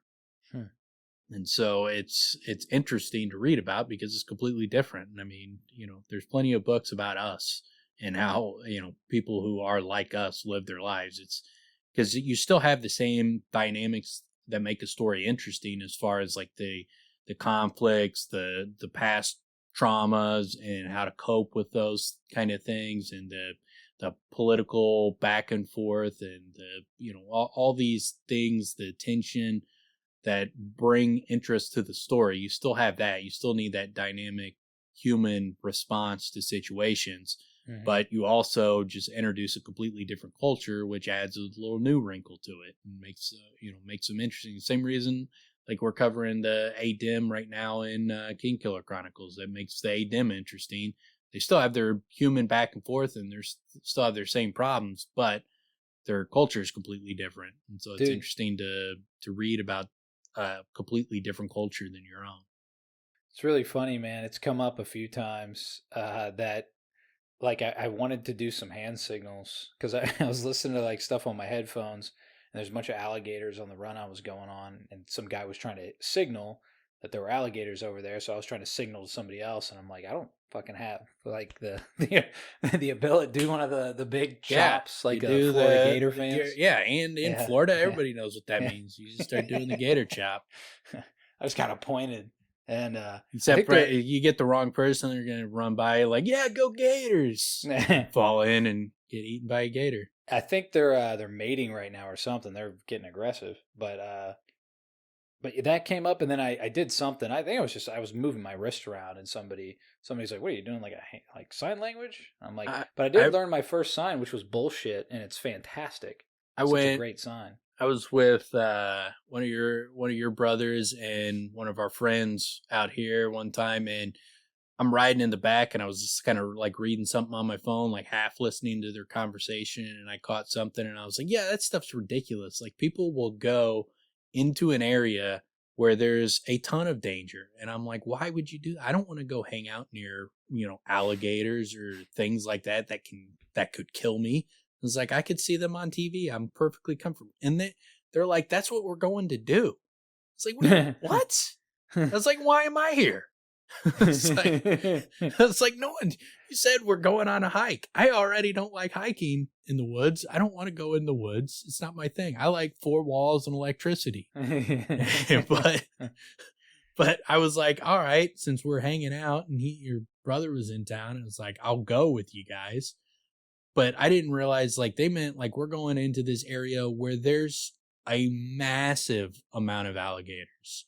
It's like the biggest culmination of alligators that there is, and they all go to this one area to mate, and it's wild. And I was like, why are we going there? It's like, I don't want to do this. I went to that's really funny. I went I had messaged my brother about seeing, like, because every time I go on a run I see between 4 and 7 gators, like, and I said something, and then one of my brothers was like, would you like go on a boat in the middle of them? I'm like, yeah, I'd rather avoid them, if I have the choice. And then the guy you're talking about that you were in the car with was like, nah, it's good to see them in their climate with their other, with other animals. Like, do you think they're hiring these gators for birthday parties? Yeah. Like, they're in their fucking climate. Yeah. They're in fucking ponds with a bunch of fish, turtles, and birds. And I mean, I saw one mom with like 7 of her kids. That's about as in its climate as you're gonna get, man. I don't want there to be a chance that I might have to run from an alligator. Today was my life. Today was the first time where I'm like, all right, so there's one going wild on this side, fucking jumping out of the water at people, and then there's one just out of the water with its mouth wide open on the other side. So I'm like, this was the first time where I'm like, dude, so am I like stuck? Like, are you fucking kidding me? Like I gotta fight. Like, am I like? But I got out of there. It was fine. But it was the first time I'd ever had any issues. But yeah, they're kind of they're getting aggressive here lately. Usually you have to do something really stupid to get eaten by an alligator. Yeah. And so I just try to limit the level of stupidity that is even possible to reach. Yeah, I hear you. Well, yeah, that's the thing though. Like, the idea of getting in a boat to where I'd be surrounded by a shit ton of them. It's like, well, now why don't I just skydive into the fucking water? Like, it's not worth the risk. Like, it's like, for me at this point, like, also after having kids, when the question is like, oh, you want to go skydiving? I'm like, nah. I mean, when I was younger, I thought about it. But now, like, I have kids. Like, why am I taking this risk for the rush? Like, there's many other ways I can get this fucking rush, Yeah. Actually, today, when I crossed a corner, I thought a log was an alligator, and a squirrel moved in the bushes, and I got a hell of a rush. Yeah, I've gotten an occasional rush. Like, I'll hear animals like in the distance when I'm walking inside, like park the car and then I'm going inside the house. I'll hear animals in the distance, but then every now and again you'll hear one that's pretty close and it makes a lot of noise, and I'm booking inside that house. Like, it's like the go from like, I don't do the like, I'm gonna pretend that I'm not scared. Like, if there's an animal making noise and it sounds big, even if it's just a squirrel or a rabbit, if I can't see it, I'm not taking the chance that it's not some stupid animal that's gonna bite me and attack me, because there's some big ass snakes and alligators and stuff every now and again that you'll you'll see. Not like people think, like when people ask me, like, do I see alligators? Like, no, not unless I go to a place. Like if an alligator gets to where I live, that's a problem. That thing needs to be picked up and taken somewhere else. Well, where I live, there's a bunch of ponds, so they're out here, and I'm going on runs where I'm going to where their fucking ponds are, so that's on me. But dude, it's jarring. They're dinosaurs. Yeah. And when your eye spots one, you get this feeling where, like, we've been seeing these things for a lot of years at this point. It's in your fucking DNA, and when you see them, like, you can't but have a reaction. Yeah, I'm ready to run. Well, I'm like when Eddie Murphy did the bit when he was like Poltergeist would never happened, and with like a black family. Oh yeah, because he was like right out of the house. He was like the you walk in the house like, oh, look at this house, baby. It's got nice the curtains, the wallpaper, and look at the floors, and it's all nice. And the house goes, get out. And he's like, too bad, can't live here. We gotta get the fuck out of here. Yeah, no. It's like, man, I'm that way. I would have did the same thing. I would have left. Yeah. Well, I forgot what the fuck I was talking about. Oh yeah, but no, the idea of fighting your body's natural feeling is don't fuck with this thing. Yeah. And then you're gonna fight that and be like, man, let's get a little closer. Like, that's just curiosity. Your body's telling you no. Follow the instincts. The instincts are pretty real. And again, dude, they look like freaking dinosaurs, basically. They've been around basically that long, right? Something close to that. So, yeah, why tempt fate? What's the trade-off? That's the other question. What are you getting out of it? Yeah. How much pleasure? How much pleasure are you really getting? Getting. No, I don't. I'd much rather see them behind like a cage or something where they can't get to me. But, and then so as Dalinar is like sitting there looking around, he sees Navani, and he's like, Navani placed something on her table, a device of polished brass about the size of a fist with a large infused ruby at its center. The red stormlight lit the entire table, throwing shadows down the white tablecloth. I'm not sure what that is, what that fabrial is.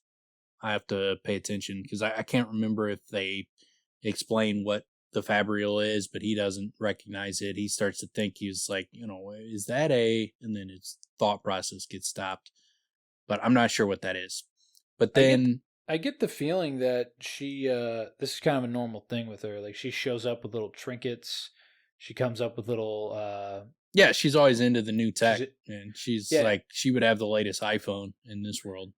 Yeah, and it also seems like she's kind of on the cutting edge of like new information, and she delivers some really important information in a minute that I completely forgot about and hadn't seen play out yet.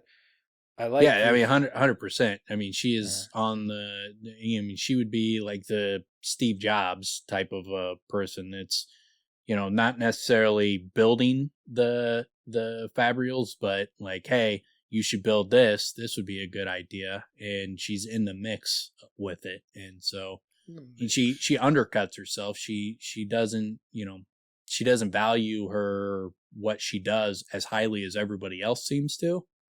She's very like self-deprecating about her own abilities. She diminishes herself.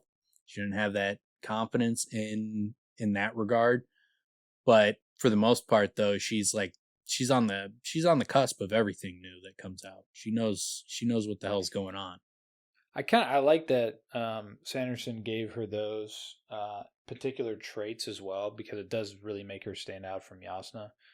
Yeah. If she didn't, it would almost be like they sort of just blend together. But she has the very different traits while having a lot that are very similar. Yeah. But they're very different with some great similarities, and they're both great characters in their way. So it's cool, man. And then, she flashed the briefest of smiles at him, covert and knowing, then turned away before he could react. Storming woman, he thought, pointedly turned his attention to his meal. Love that shit. Me. Don't look at me. Look at me, get me all horny.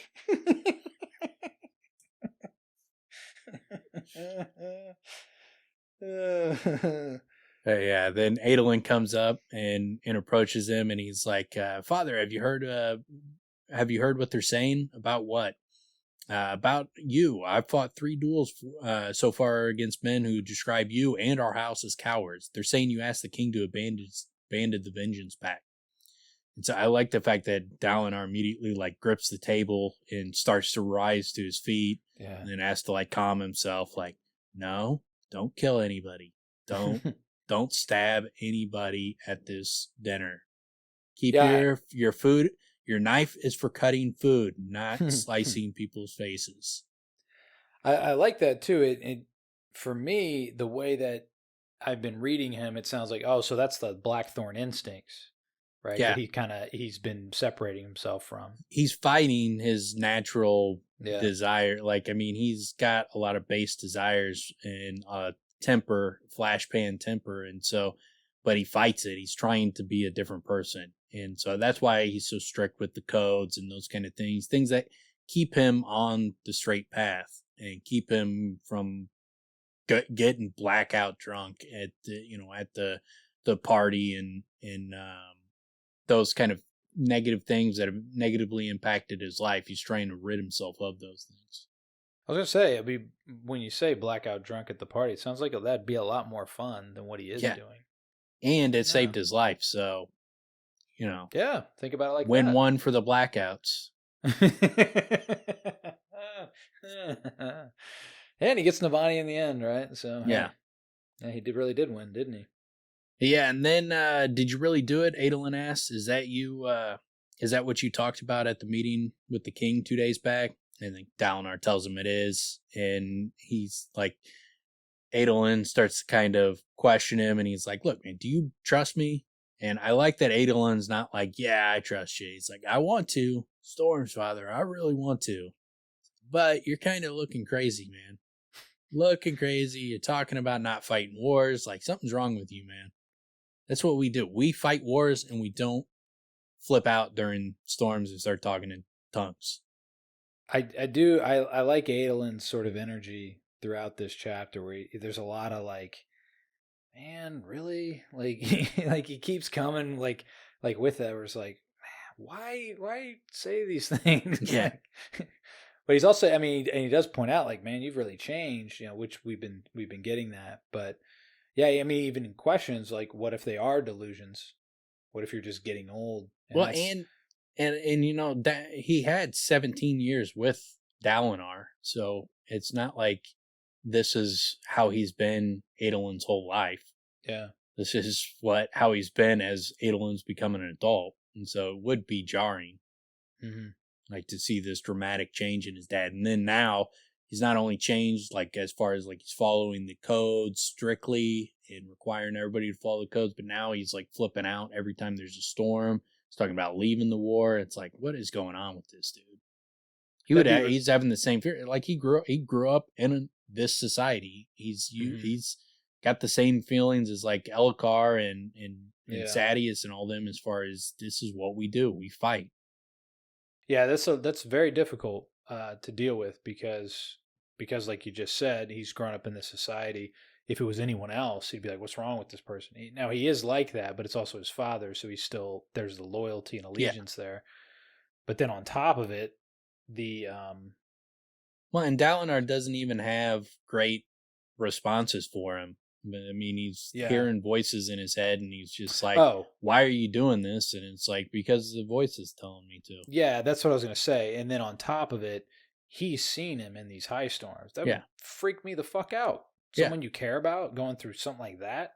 Like, dude, what is going on here? Then they tell you, oh, no, it's just, I'm learning the future. Yeah. I'm living the past. Like, wait, what? What do you mean? Someone real powerful's giving me some warnings, telling me like how I need to approach things moving forward. Don't worry. It's just societal impact, major changes that need to be done. I got it. Don't worry. It's like, man, you look like just a crazy person. Like you're speaking in tongues, flipping around. Like, what are you talking about, man? Just trust you. I was going to say, this is the sign of like a homeless person with a real good sales pitch. Yeah. Because they're just wandering the streets screaming, doing crazy shit. And then suddenly they got, hey, can I talk to you? And then like they have some real good sales pitch. And then it goes back to like some craziness. And you're like, Oh, that's right. This is crazy talk. I forgot. Yeah. I'm It's like, walking away now. like, hold on. So when you were flipping around speaking in tongues, like you were getting a message from the gods or whatever, and we're gonna change the entire society based off of that. Like, I don't know, Dad. I don't know. You're asking a lot. Yeah. You're asking a lot. So like I could understand. Obviously, we're in Dalinar's head and we see what he's seeing, so that's different. It's easier Mm-hmm. for us to accept it. It would be much harder if you were Adolin and grew up in the environment he grew up in. So it's understandable that he'd be resistant to it. Yeah, But I mean, to say the least. he does adjust to it eventually once he realizes he's not speaking gibberish. He's actually speaking a foreign language we just don't know. And so it's, and they glean important information and they realize, okay, these are visions. Then he quickly changes his tune after that. So, I mean, he is willing to change. But yeah, and Downers like, what I'm doing is important. It must be done. Adolin leaned in, speaking softly. And what if they are delusions? What if you're just getting old? It was the first time someone had confronted him with it so directly. I would be lying if I didn't admit that I'd considered it. But there was no sense in second guessing myself. I believe they're real if I feel they're real. But there isn't this is not the place for discussion, son. We can talk of it later, and I will listen and consider your objections. I promise. I like that aspect of Dalinar too, that he does allow people to reproach him and criticize him and offer suggestions, and he will take it. I mean, not always going to go with what you have to say, but he'll at least hear you out. Yeah, no, he's been open about it, and he's talked it through, and maybe I should leave my position, and I don't know, am I fit for this? And so he's not just like, I got this all under control and what I say goes type situation. He's more compelling as a character in the way that he is. Although then he also makes those mistakes where it's like, man, what? Why just go? Like he has an idea. Let me go full on with this. It didn't work. Let's just pretend it never happened. We're gonna win the war instead. Yeah, it's like and just try to pivot. Yeah, and I like he brings that up because he tells him, you're right to worry about our reputation. Because he says, when I was telling Elokar we should leave the war, he reacted the way you thought, and so I changed courses and changed it to let's go win the war instead of doing this, screwing around, half-assing it, and playing our little games. Let's go win this war. So he kind of starts going over the plan with them.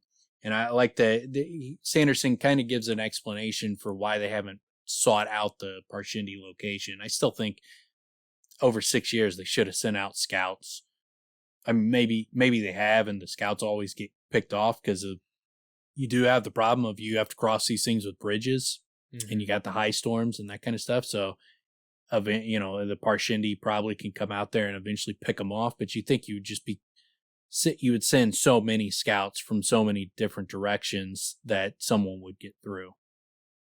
Yeah. I mean, I guess it's a big risk to send, people who have shard plate, but that would be quite useful because they can defend themselves against a large amount and they can leap. Yeah. Right. So they can search these places. I don't know if they better. can clear the chasms though. Like the Parshendi can clear the chasms. I don't know if the guys just wearing shard plate can. Maybe they can, but it depends probably how far the gap is.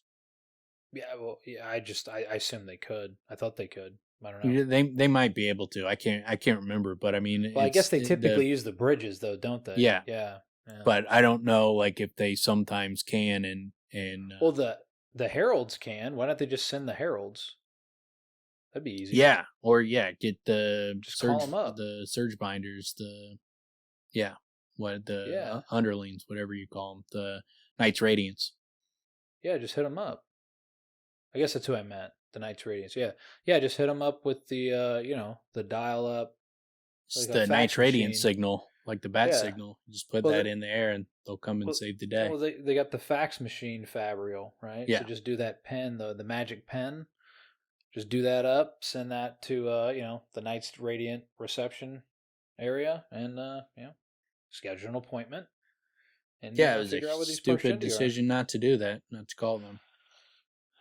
kind of book writes itself in some sense, right? Yeah. But then, he talks about he gives the reasons for why they weren't able to do it as far as that. And then also the fear that if they started sending their armies just out there, that they wouldn't be together and they would get singled off and surrounded and just picked off one by one. Each of their armies get wiped out. And so he lets them know we're going to have to start trying to get everybody working together. And then he's like, and what do we do about what people are saying about you? I'll release an official refutation, Dalinar said. I'll have to be careful not to make it sound like the king was in error while also explaining the truth. Adolin sighed. An official refutation, father? Yes, why not fight a duel? Adolin asked, leaning in, sounding eager. Some stuffy pronouncement may explain your ideas, but it won't make people feel them. Pick someone who's naming you coward, challenge them, and remind everyone what a mistake it is to insult the Blackthorn.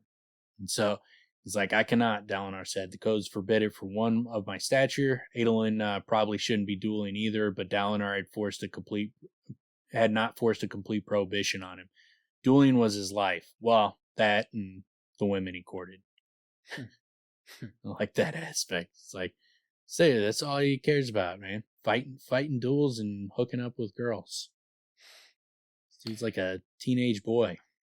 Yeah, pretty much, right? Well, and that was kind of the funny thing that was mentioned earlier when at the party that's like young men finding a reason to fight.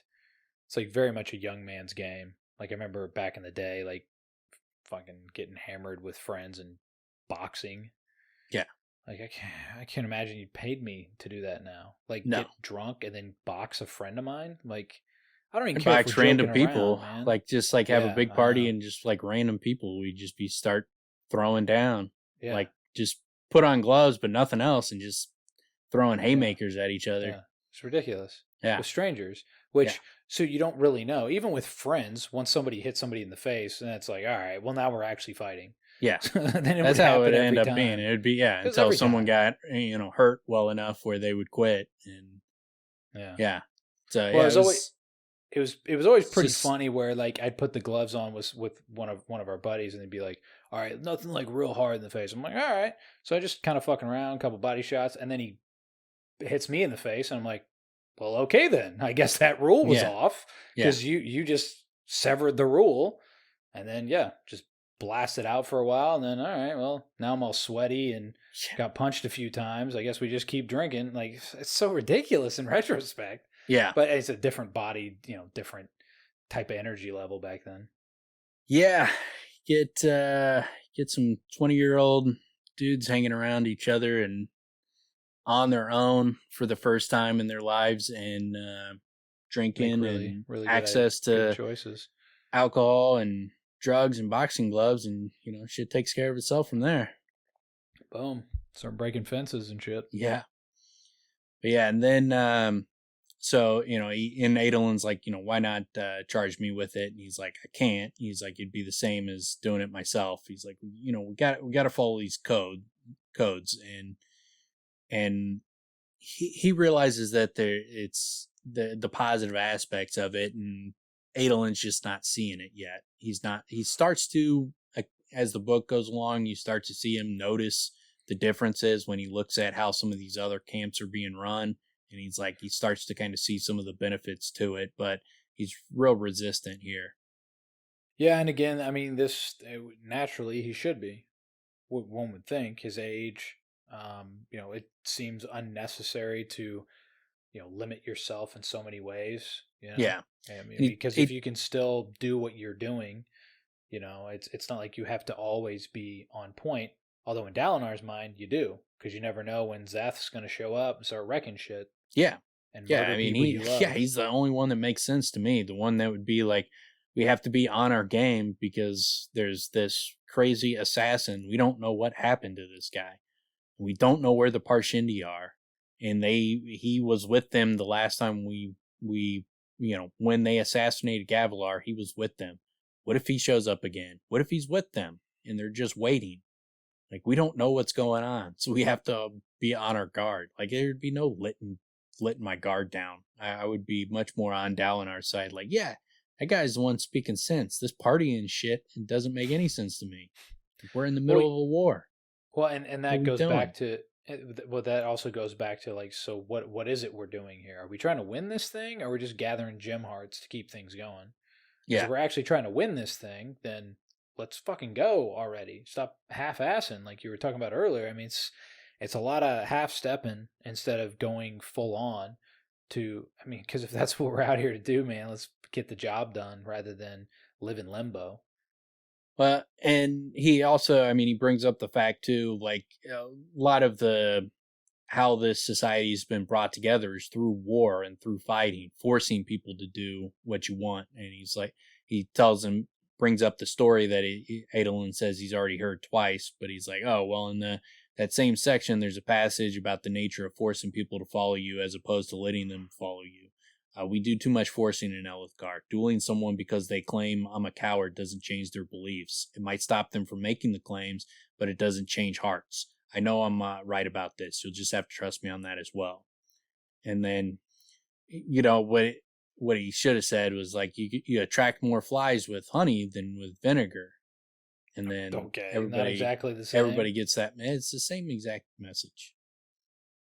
Not exactly, because what he's saying is you're trying to show and convince rather than force. Yes, which is that message. And you know, you attract more flies with honey is basically the same message.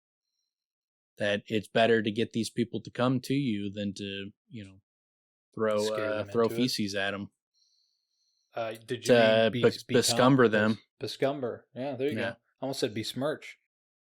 But yeah, and then Adolin sees Navani and is like, wait, is that Aunt Navani? Dalinar looked up, surprised to see Navani walking toward him. Dalinar glanced at his plate. His food was gone. He'd eaten the last bit without realizing it. Adolin got him all twisted up, telling people talking shit behind his back. I love that. They're like, oh, wait, oh, shit. Damn it. Throw me a roll. Yeah, I was going to say, roll. Anybody got any food? I'm super hungry. She's on her way over. It's like, no, look. Second plate. He's just shoving shit in his face. Like, no, see, still eating. Go away. You know the custom. Yeah. Then Adolin smiled broadly, rounded the table, and hugged his aunt. She rested her clothed safe hand on his shoulder, a gesture reserved only for family. That's some pretty saucy stuff right there. Sanderson's right. And talking about pretty a woman. Saucy. Can you imagine, like, a woman laying her clothed left safe hand on your shoulder? Whoa. Talk about blowing some nips off. Yeah, that's too much for me to imagine. I can't. Not the right hand. Who gives a shit? Yeah, put that on my shoulder. Big fucking deal. But that left hand? Holy shit. Yeah. I once saw on Reddit, someone asked if if left-handed hand jobs is the equivalent of anal in their world. And Sanderson responded. And he was like, basically like, oh, you guys are incorrigible. But yeah. I mean, if you think about it. Yeah. Because you're it would become the taboo thing, even though it's super weird. Those soft, succulent, lotioned up left hands. Well, gloved up. But they're they're filling those gloves with lotion. So it's just always just lubed always up. Those left hands are super succulent, supple and moist. Yeah, and not seeing a lot of sunlight. Clearly, no, very pale. Yeah, super pale. Pretty. What's the word there? Like atrophied, kind of weak. Yeah, you would imagine. But they still kind of use it. Their fingers would be weak. Their palms would be pretty strong though. I mean, still kind of using it. They just wouldn't be dexterous. They would still have use of it. They just wouldn't be they wouldn't be good at playing video games. Yeah, that's a big drawback. Yeah. Yeah, that's a huge problem. But yeah, and then so he asked her, when she returned, and Dalinar is like, and why did you return? Dalinar asked stiffly. I was under the impression that you were going to aid the queen in protecting the king's interests in Elithgar.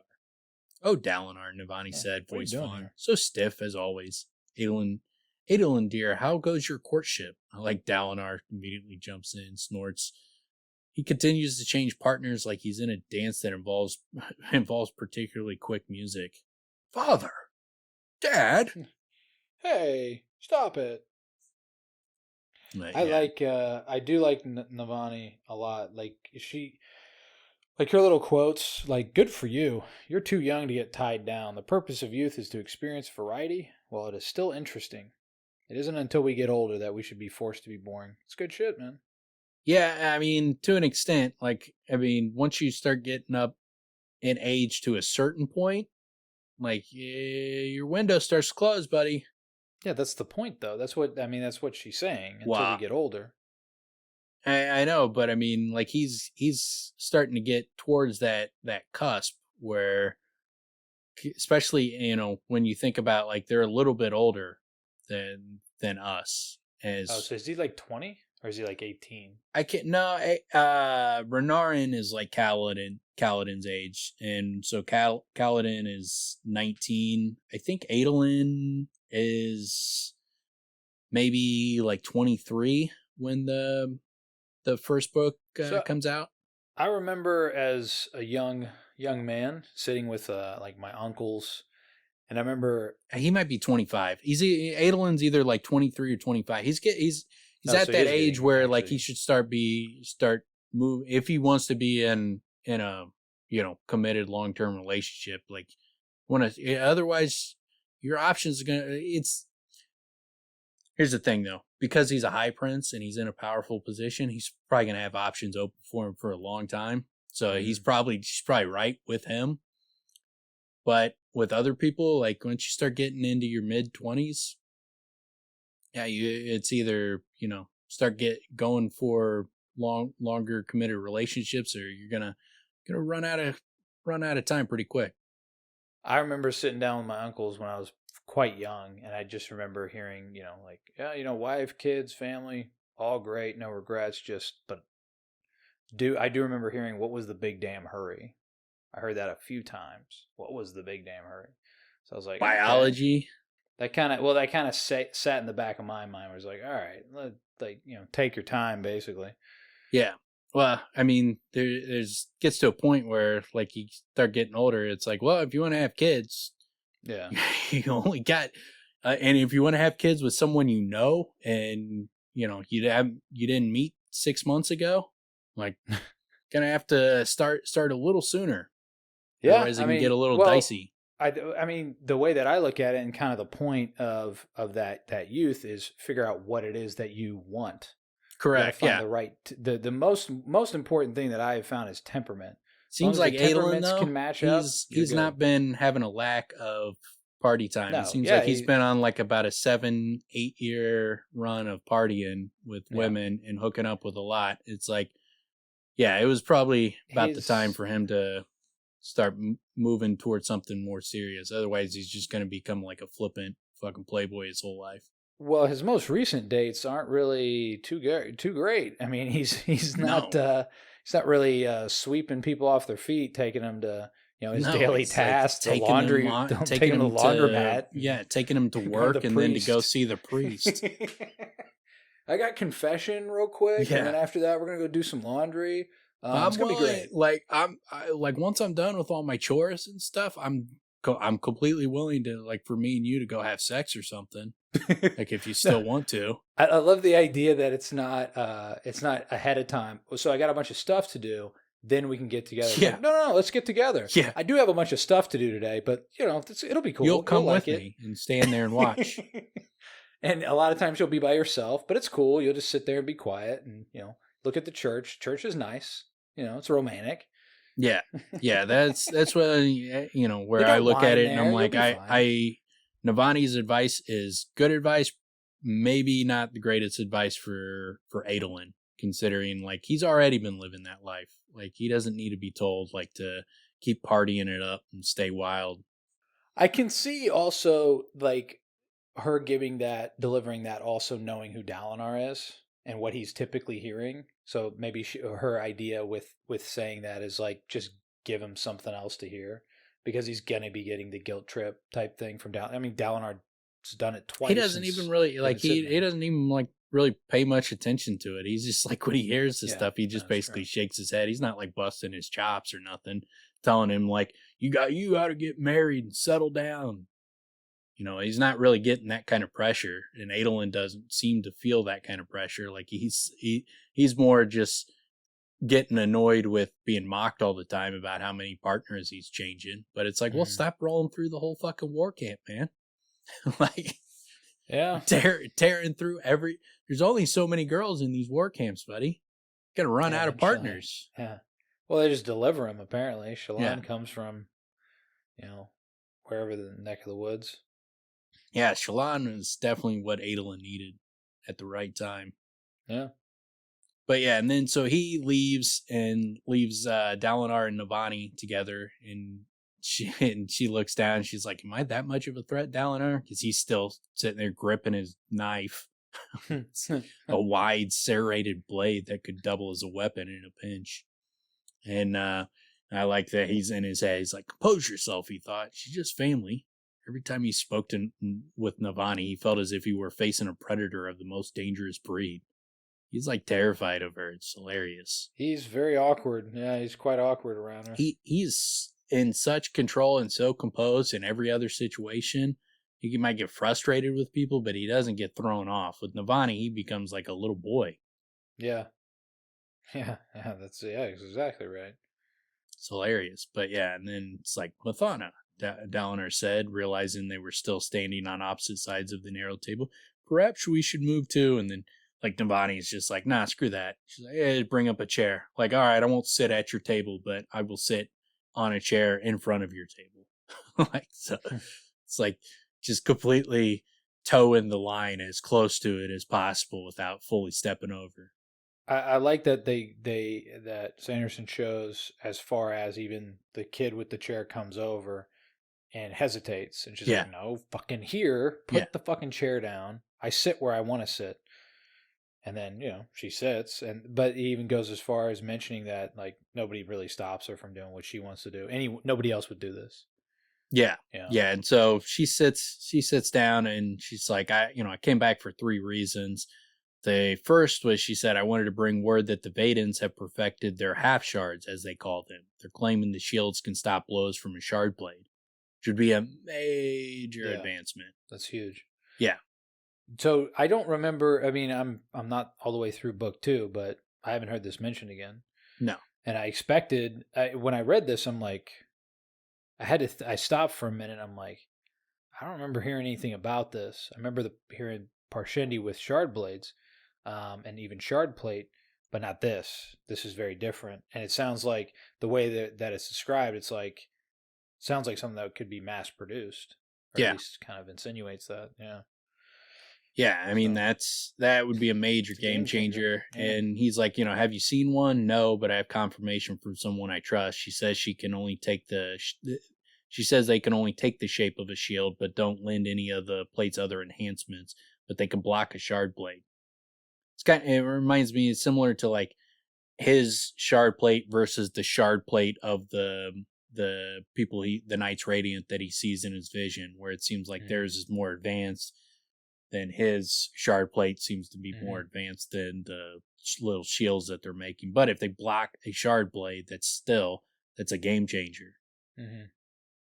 Yeah, it's massive because, I mean, without that, there's nothing to stop it, man. Yeah. Other than another shard blade. I mean, there's Yeah, it's a major advantage to have the shard blades. And if you find something that can kind of negate that ability, that would be huge. But yeah, and then you get, you could have sent this news via span read, Navani. Well, I realized soon after reaching Kholinar that leaving here had been a political mistake. More and more of these war camps are the true center of our kingdom. Yes, Dalinar said quietly, our absence from our homeland is dangerous. Hadn't that been the very argument that had convinced Navani to go home in the first place? And she says, I have determined that the queen is sufficiently endowed with the requisite skills needed to hold Elithkar. There are schemes and plots, but there will always be schemes and plots. But the truly important players inevitably make their way here. And so Dalinar tells her about the fact that, Elithkar is still being paranoid. And, she's like, yeah, he should be. Look what happened to his dad. And, He's like, yeah, but he's taking it too far. And then she goes, he's not very good at this, is he? And I'm not sure that she's necessarily testing him here. That's what Dalinar thinks. I think she's just saying what's on her mind. I think she trusts Dalinar. I don't think she's known Dalinar for how many years? Like at this point, she's known him for quite a long time. Mm-hmm. It's like all the time, she was before Dalinar ever got married and had kids, she was there. So she's known him for longer, over 20 years. It's like, would she be testing him at this point in his life? And especially at the time when Dalinar is becoming more adherent to codes and honor and those kind of things, like this seems like the least likely time you'd be testing his honor. Like it doesn't, I don't think that's what she was doing. I think that's just him not being able to read Navani as well as she reads him. The way she stated it initially, I thought it was just a natural, like she was talking to him because they go back so far that she felt comfortable bringing it up to him in that way. Yeah. But then when it does turn around and she's like, well, I have to see what I'm working with. That's when it took me to the other place where it's just like, well, I guess she was just testing him. But yeah, I know you bring up. No, she doesn't say that about Dalinar though. She was talking about with Elhokar, but I mean, she's like, Dalinar blinked and shot. What? Elhokar's a good man. He's more integrity than any other light eyes in this army. But his rule is weak, Navani said. You must admit that. He is king, Dalinar said firmly, and my nephew. He is both my sword and my heart, Navani. I will not hear ill spoken of him, even by his own mother. She eyed him. Was she testing his loyalty? Much like her daughter, Navani was a political creature. Intrigue made her blossom, blah, blah, blah, blah, blah. But yeah, and then so this where I think it's in his head. And she's like, I'm not speaking ill of my son. We both know I'm as loyal to him as you are, but I like to know what I'm working with, and that requires a definition. He is seen as weak, and I intend to see him protected. I think she's just, when she says that, she's not saying, I'm trying to see what I'm working with you. She's like, I'm seeing what I'm working with in my son as king, and he's weak. Yeah, and I need a definition. Yeah. Yeah, I gotcha. Yeah. But yeah, then so she's like, she smiled at Violet, because he asked her, okay, well, if that was the second reason, what was the third? And then she just eyes him like up and down with a little lecherous look. It's like down her thought, that storm winds, but she's beautiful and deadly. That meaningful smile is a great way to state it. Yeah, she is like, basically, she's like, I want to hold your left hand with my left hand so hard right now.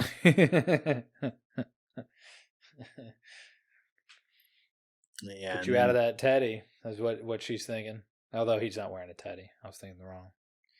That's the all. Yeah, and then it brings up the fact that he can't remember his wife again. It seemed a particular irony to him that his wife's face had been erased from his mind, and yet he could remember in complete and intricate detail the months this woman had spent toying with him and Gavilar. She played them off one another, fanning their desire before finally choosing the elder son. See, and too, it's always interesting because Sanderson writes it in a way where you get their interpretation of events. He doesn't write it like, you can't always trust the way they're seeing things. You have to realize that this is the way they saw it from their perspective, but the other people might have a completely different perspective of things. And so, yeah, a lot of times the information you're getting is not necessarily exactly accurate. It's just their interpretation of events. He does a good job of doing that, writing from that perspective, instead of being just the god of the the creation who knows what actually happened because he created it in his mind. So he just puts the right idea in all his characters' head. Sometimes they have the wrong idea, like Dalinar wondering if she's testing him, or when he's thinking this. Like Navani doesn't seem that kind of type that she would be just completely manipulating. Especially with Dalinar and Kaladin, those are two examples where they would be a little bit unreliable as narrators in the fact that they're so emotional. Well, not that Dalinar's emotional, but he sees things one way. He doesn't have a lot of room for nuance, I would say. It's very black and white with him. Yeah, and he's not like a political type of guy that likes scheming and plotting and all that kind of thing, or just, even just the discussions back and forth. So like I think he sees Navani wrong. I don't think that she's like a schemer. I think Sadeas is a schemer. I think she's just competent in that arena and how to deal with people, and she's competent, she's charismatic, she's a good leader. She's a good leader and kind of an organizer. Like, she'd be a good CEO, basically, is kind of like how I see her. Is she'd make a good CEO, run the company, even if she's not necessarily doing everything, herself. She's good at delegating that kind of authority. So I think that I see her as more of that kind of a person, like a delegator and a good organizer, than like a political schemer. And but he can't, the way he views the world, like they're all schemers to him. Anybody who's not just bullheaded is a schemer to him. Part of me also wonders with Dalinar if part of that suspicion is that he doesn't feel like he can trust himself around her.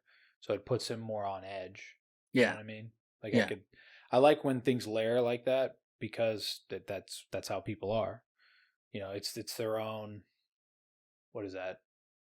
Not project. Yeah, kind of like projecting in a way, right? I mean, we project our perceptions. Our perceptions are guided by emotions as well as, our own psychological reality. So yeah. I mean, he's definitely mixed up about her. I mean, he cares a ton about her, but he handles her in a very much different way than he deals with anybody else. It's an interesting side of Dalinar that we get because of Navani. Yeah, for sure. The complexity, much more vulnerable and unsure of himself. She breaks down his walls. Well, and the complexities of their relationship are great, but it's also great having it being in Dalinar's head, because not only does he not know how to act around her, we know he doesn't know how to think around her. He doesn't trust himself. He's constantly getting himself with guilt, just to feel anything. Yeah. So it's pretty satisfying to have him sort of break through that. And again, like when he breaks the news to Elhokar, it's extraordinarily satisfying. Yeah, and then right then, like they make a plan to meet in a week, and she has to tell him like, "Oh, we'll do it in a public place, dude. Settle down. Don't get your panties all in a twist." But yeah, and then it's like Elhokar jumps in, and he's like, "High princes and light eyes," Elhokar suddenly proclaimed. "I'm sure many of you have heard the rumors regarding the attempt on my life during the hunt 3 days ago," Elhokar announced, "when my saddle girth was cut. Dalinar." But it's like the idea he emphasizes. Yeah. Stares at him. Anybody want to challenge me on that? He like shows it with his hand. Definitely. It was definitely cut. Doug, you feel me, right, Doug? You're with me. Doug's with me. Dalinar glanced at Navani. She raised her free hand toward him and rocked it back and forth, indicating that she did not find the rumors to be persuasive. I love no one believes him. Like he and the whole time he's like, "Motherfucker, man." Can't get anybody on his side. I can't just tell him that I did it, but I fucking know it was cut because I did it. And again, it's what's so funny about his plan. Why his plan is so shit. Yeah. It's like he knows, no one else knows. That's why he's so willing to have Sadeas take over. He's like, well, didn't work with Dalinar. Next man up. Someone's gonna believe me. Yeah, someone's gonna take my side on this shit. Yeah, but she knew about it, and so she's obviously mixing it up pretty quickly. And then he's like, "I assure you, I was never in real danger," Elhokar said, "thanks in part to the protection of the King's Guard and the vigilance of my uncle. However, I believe it is wise to treat all threats with due prudence and seriousness. Therefore, I am appointing Bright Lord Toril Sadeas to be High Prince of Information, charging him to unearth the truth regarding this attempt on my life." Stupid blunder.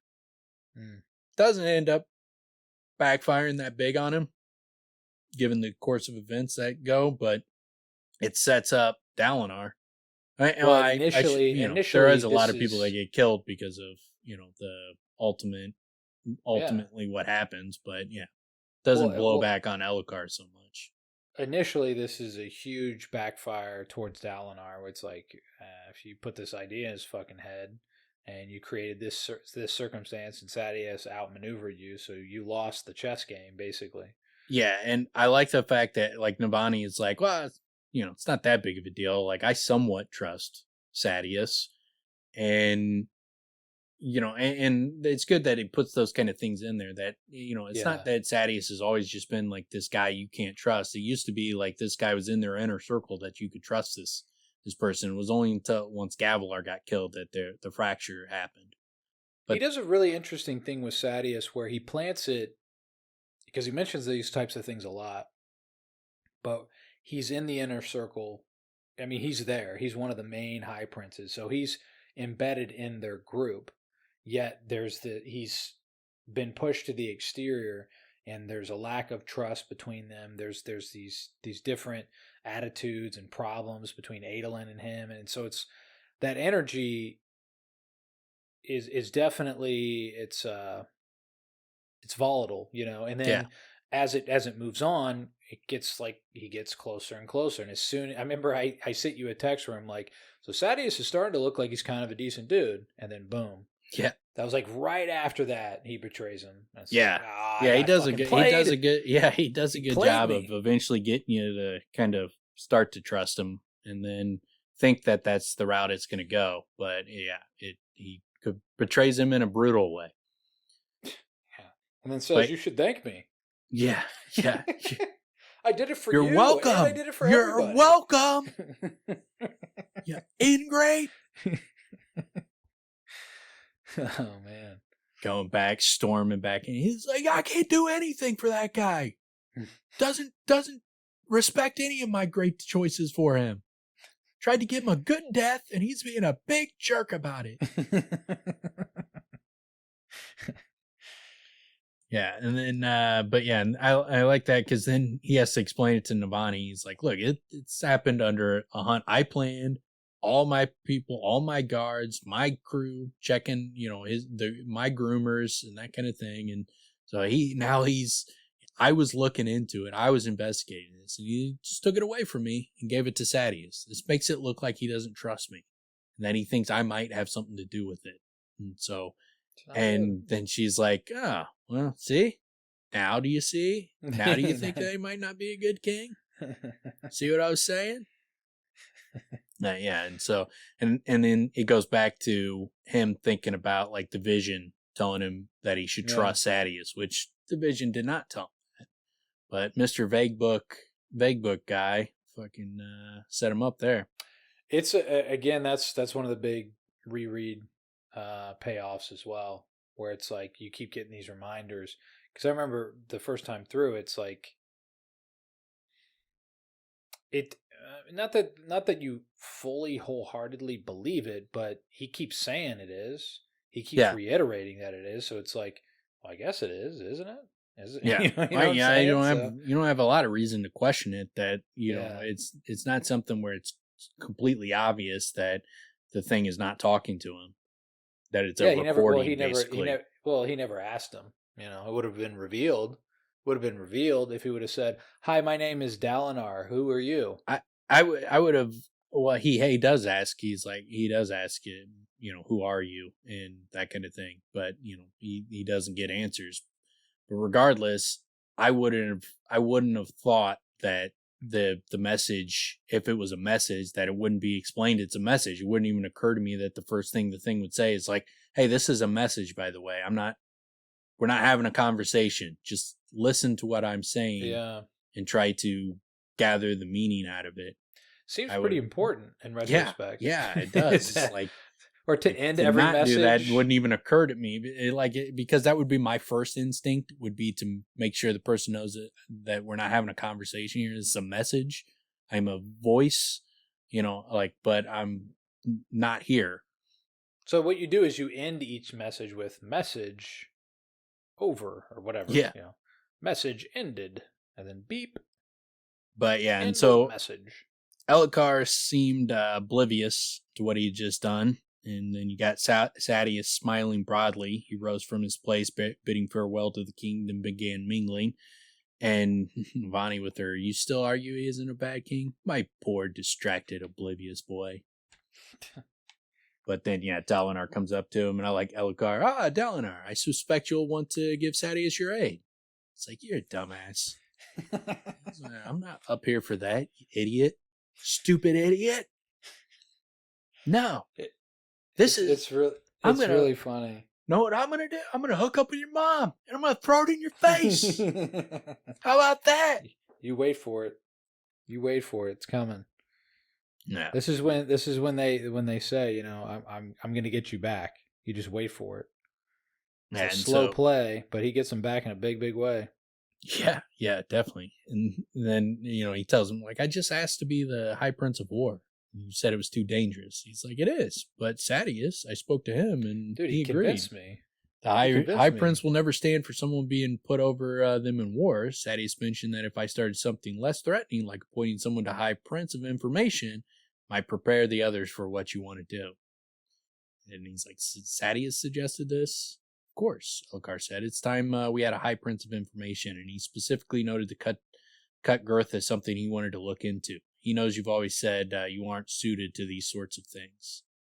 Blood of my fathers, Dalinar thought, looking out at the center of the island where a group of light eyes gathered around Sadeas have just been outmaneuvered brilliantly. It's like, he's playing the game. You're not. You're just saying what pops into your head, what you think. And you have a very impressionable king who would be easy to manipulate. And Sadeas is definitely doing that. I love, Elhokar just basically like, no, it's a good plan. He just repeats everything Sadeas said. It's like, pretty much. You could go up to Elhokar and you could just be like, whatever his big thing is, like the strap's his thing. Like, you know what? I think the strap idea, that's a huge concern. I'm with you on that. Massive concern. That's all I can think about. I can't sleep at night. Can't stop thinking about that strap being cut, and we got to figure that out. Just thinking, just give me a shit ton of power, and then I could fucking deal with it for you. And I will take it seriously. Unlike that, Dalinar's he's not looking into it. He doesn't give a shit about it, but I would really give a shit about it. And Elhokar would be like, here's all the fucking power. You agree with me? Here you go. Here's power. He's so insecure.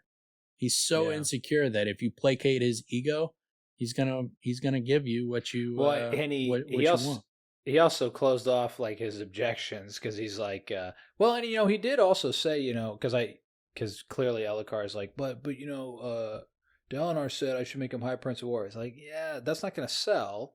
What you do is you make me High Prince of Information. Real small job. Not a big deal. I was going to take that seriously. Yeah. And then you hit him with High Prince of War. It's like, well, there's already one High Prince. Why not make another High Prince? And then they'll all swallow it. It'll be good. And the team wins. It's a win, buddy. Yeah. And you get your strap cut, official fucking, trial and all that bullshit. Yeah. You just placate his ego and manipulate him. And give him the answers to that's what I mean. That's what I mean by placate his ego. Tell him what he wants to hear, but just say what he wants to hear, but maneuver it so that results in you getting more power. And that's exactly what Sadeas did. It was written in a great way because that is exactly who Elhokar is. He would easily get manipulated by that. That does not surprise me or seem out of character based on what I've seen of Elhokar. It seems exactly how he would get manipulated. And Sadeas is a smart dude. He's kind of a jerk, a little bit of a jerk face, but he's smart and politically savvy. It helps build Sadeas' character as well, because this is one of those early examples where you're like, oh, so that's this guy. Yeah. He's not a fucking idiot, because he gets shit on. He kind of looks like a jackass with Wit, because he does not do well there. He eats poop. He gets bescumbered on. Bescumbered all over his face. Jesus. But yeah, it's quite well written. Like going back through it, I get more out of it, which I guess makes sense. Yeah, taking it slower. This was a real bescumber moment for Dalinar.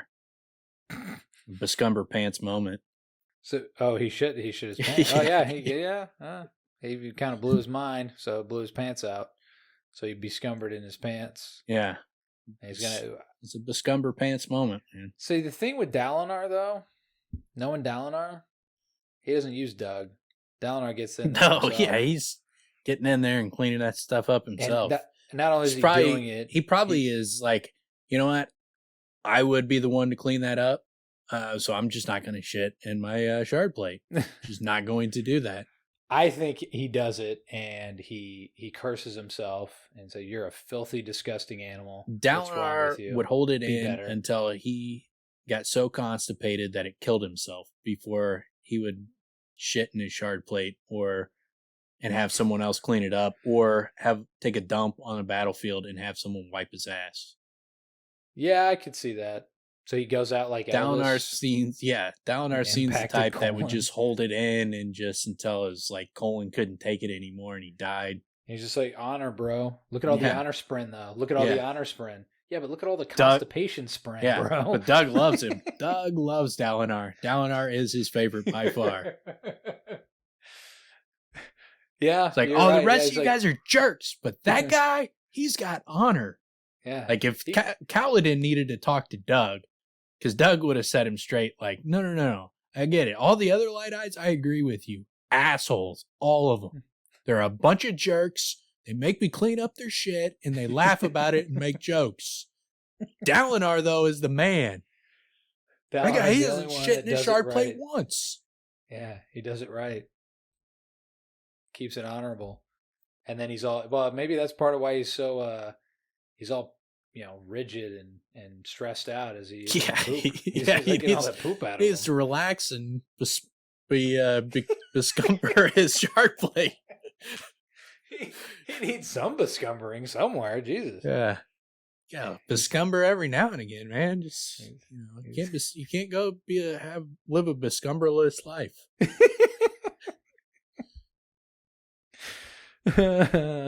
Jesus. Yeah, he finishes with the High Prince of Information had authority over criminal investigation, particularly those of interest to the crown. In a way, it was nearly as threatening as High Prince of War, but wouldn't seem so to the Elhokar. All he saw was that he would finally have someone willing to listen to his paranoid fears. Sadeas was a clever man. Don't look so morose, Uncle, Elhokar said. I had no idea you'd want the position. Sadeas just seemed so excited at the idea.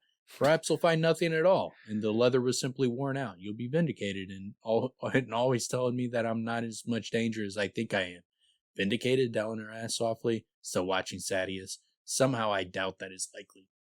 But you get the dun-dun-dun ending. And also, too, Elhokar being a complete jackass. Yeah. Because he knows what he's saying is he's just being a complete jackass always in these situations. It's hilarious to look back on the things he says about the strap being cut, considering he's the one that cut it. And just like the mind state of like what is going through his mind when he's saying these things. Perhaps he won't find it. Yeah, he'll find it. Because I cut it. Yeah, and Sadeas was just so excited about the position. Yeah, no shit, bro. Like, he shouldn't have been. If he was real slick, he'd been like, look, I don't really want the position, but this is the best move for us. This is what we should do. Well, I mean, Elhokar's so oblivious that doesn't even signal to him that something might be up. Yeah, but that's why it's so funny, because he's just like, well, and he was excited about it. And then, to his extent, he doesn't have any reason to doubt Sadeas. Sadeas has never given him a reason. Like, Sadeas was his dad's left-hand man. Like, it was Gavilar, Dalinar, and Sadeas. So he has no reason to doubt Sadeas, but he doesn't realize the precarious position he just put Dalinar in, who is, like, as far as who you don't want to lose, you do not want to lose the Blackthorn and the position of fear that he keeps to keep people in line. You want that guy, that threat of, if things get out of control, we're going to have to fight the Blackthorn. He's going, we're not just going to be able to leave. We're going to have to do something with Dalinar. So you don't want to isolate Dalinar and undercut all of his strength. Yeah, it doesn't seem like Elhokar's, I think Navani's right. Yeah, he's not very shrewd. He's not real good with the politics. He's just trying to get what he wants.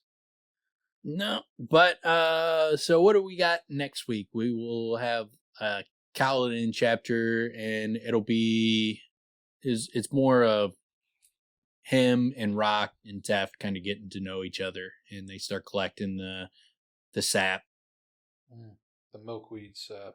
Yeah.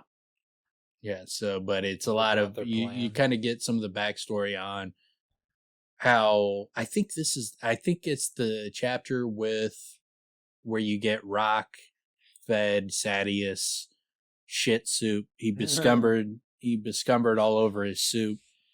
You have found a lot of uses for this bescumber. Yeah. Yeah, I think you get a word a day calendar. You fit that thing in as much as possible. Yeah, I think it was nice. That was a nice one to picture. Yeah, it's a hilarious story. Like the way I'm surprised Sadeas didn't have him killed. Like he's that he left him alive to tell this story. Like, because I would have told everybody that story. Like if that was how I got put on the bridge crew, I would have been the most popular guy on the bridge crew because everybody would have been like, "How'd you get here?" Oh, you're gonna love this. Anytime you know how we all hate Sadeas? Well, guess what I did to him? I'd bring it up virtually every time. Every time I would constantly lead into conversations with like, "Man, that Sadeas guy's a real prick." You know what I'm saying? Everybody wishes they could get back at him, do something to him. I did a little something. It's kind of why I'm here. Have you guys heard the story? I'd be chanting shit soup, shit soup, shit soup. Constantly talking about soup. Why are you always talking about soup? Oh, speaking of soup. Did you hear what I did to Sadeas? I feel like I would bring it up a lot around Sadeas. Like if I was Dalinar. Dalinar doesn't have that in him to troll him. But I don't know that they, I don't know that the High Princes would know. Like, I don't think Sadeas gave Rock a chance to go around telling everybody. But that's what I think. I think Rock, that would be a really nice payoff. Rock talks to Adolin. Adolin's like, "Oh, yeah, I'm using this." Yes. Because he totally would. Yes. Be like, "You know what I heard?" Next time he gets all heated up. Like, that's what shit soup. Kaladin, when Dalinar confronted Sadeas, like Kaladin should have told him that story, or Rock. Like, hey, before you get up there, I got a little story to tell you about Sadeas. Tell him his breath smells like shit. He'll know. Did you have soup today? Yeah. What? What'd you say? Yeah. Breath smells like shit. You been eating soup?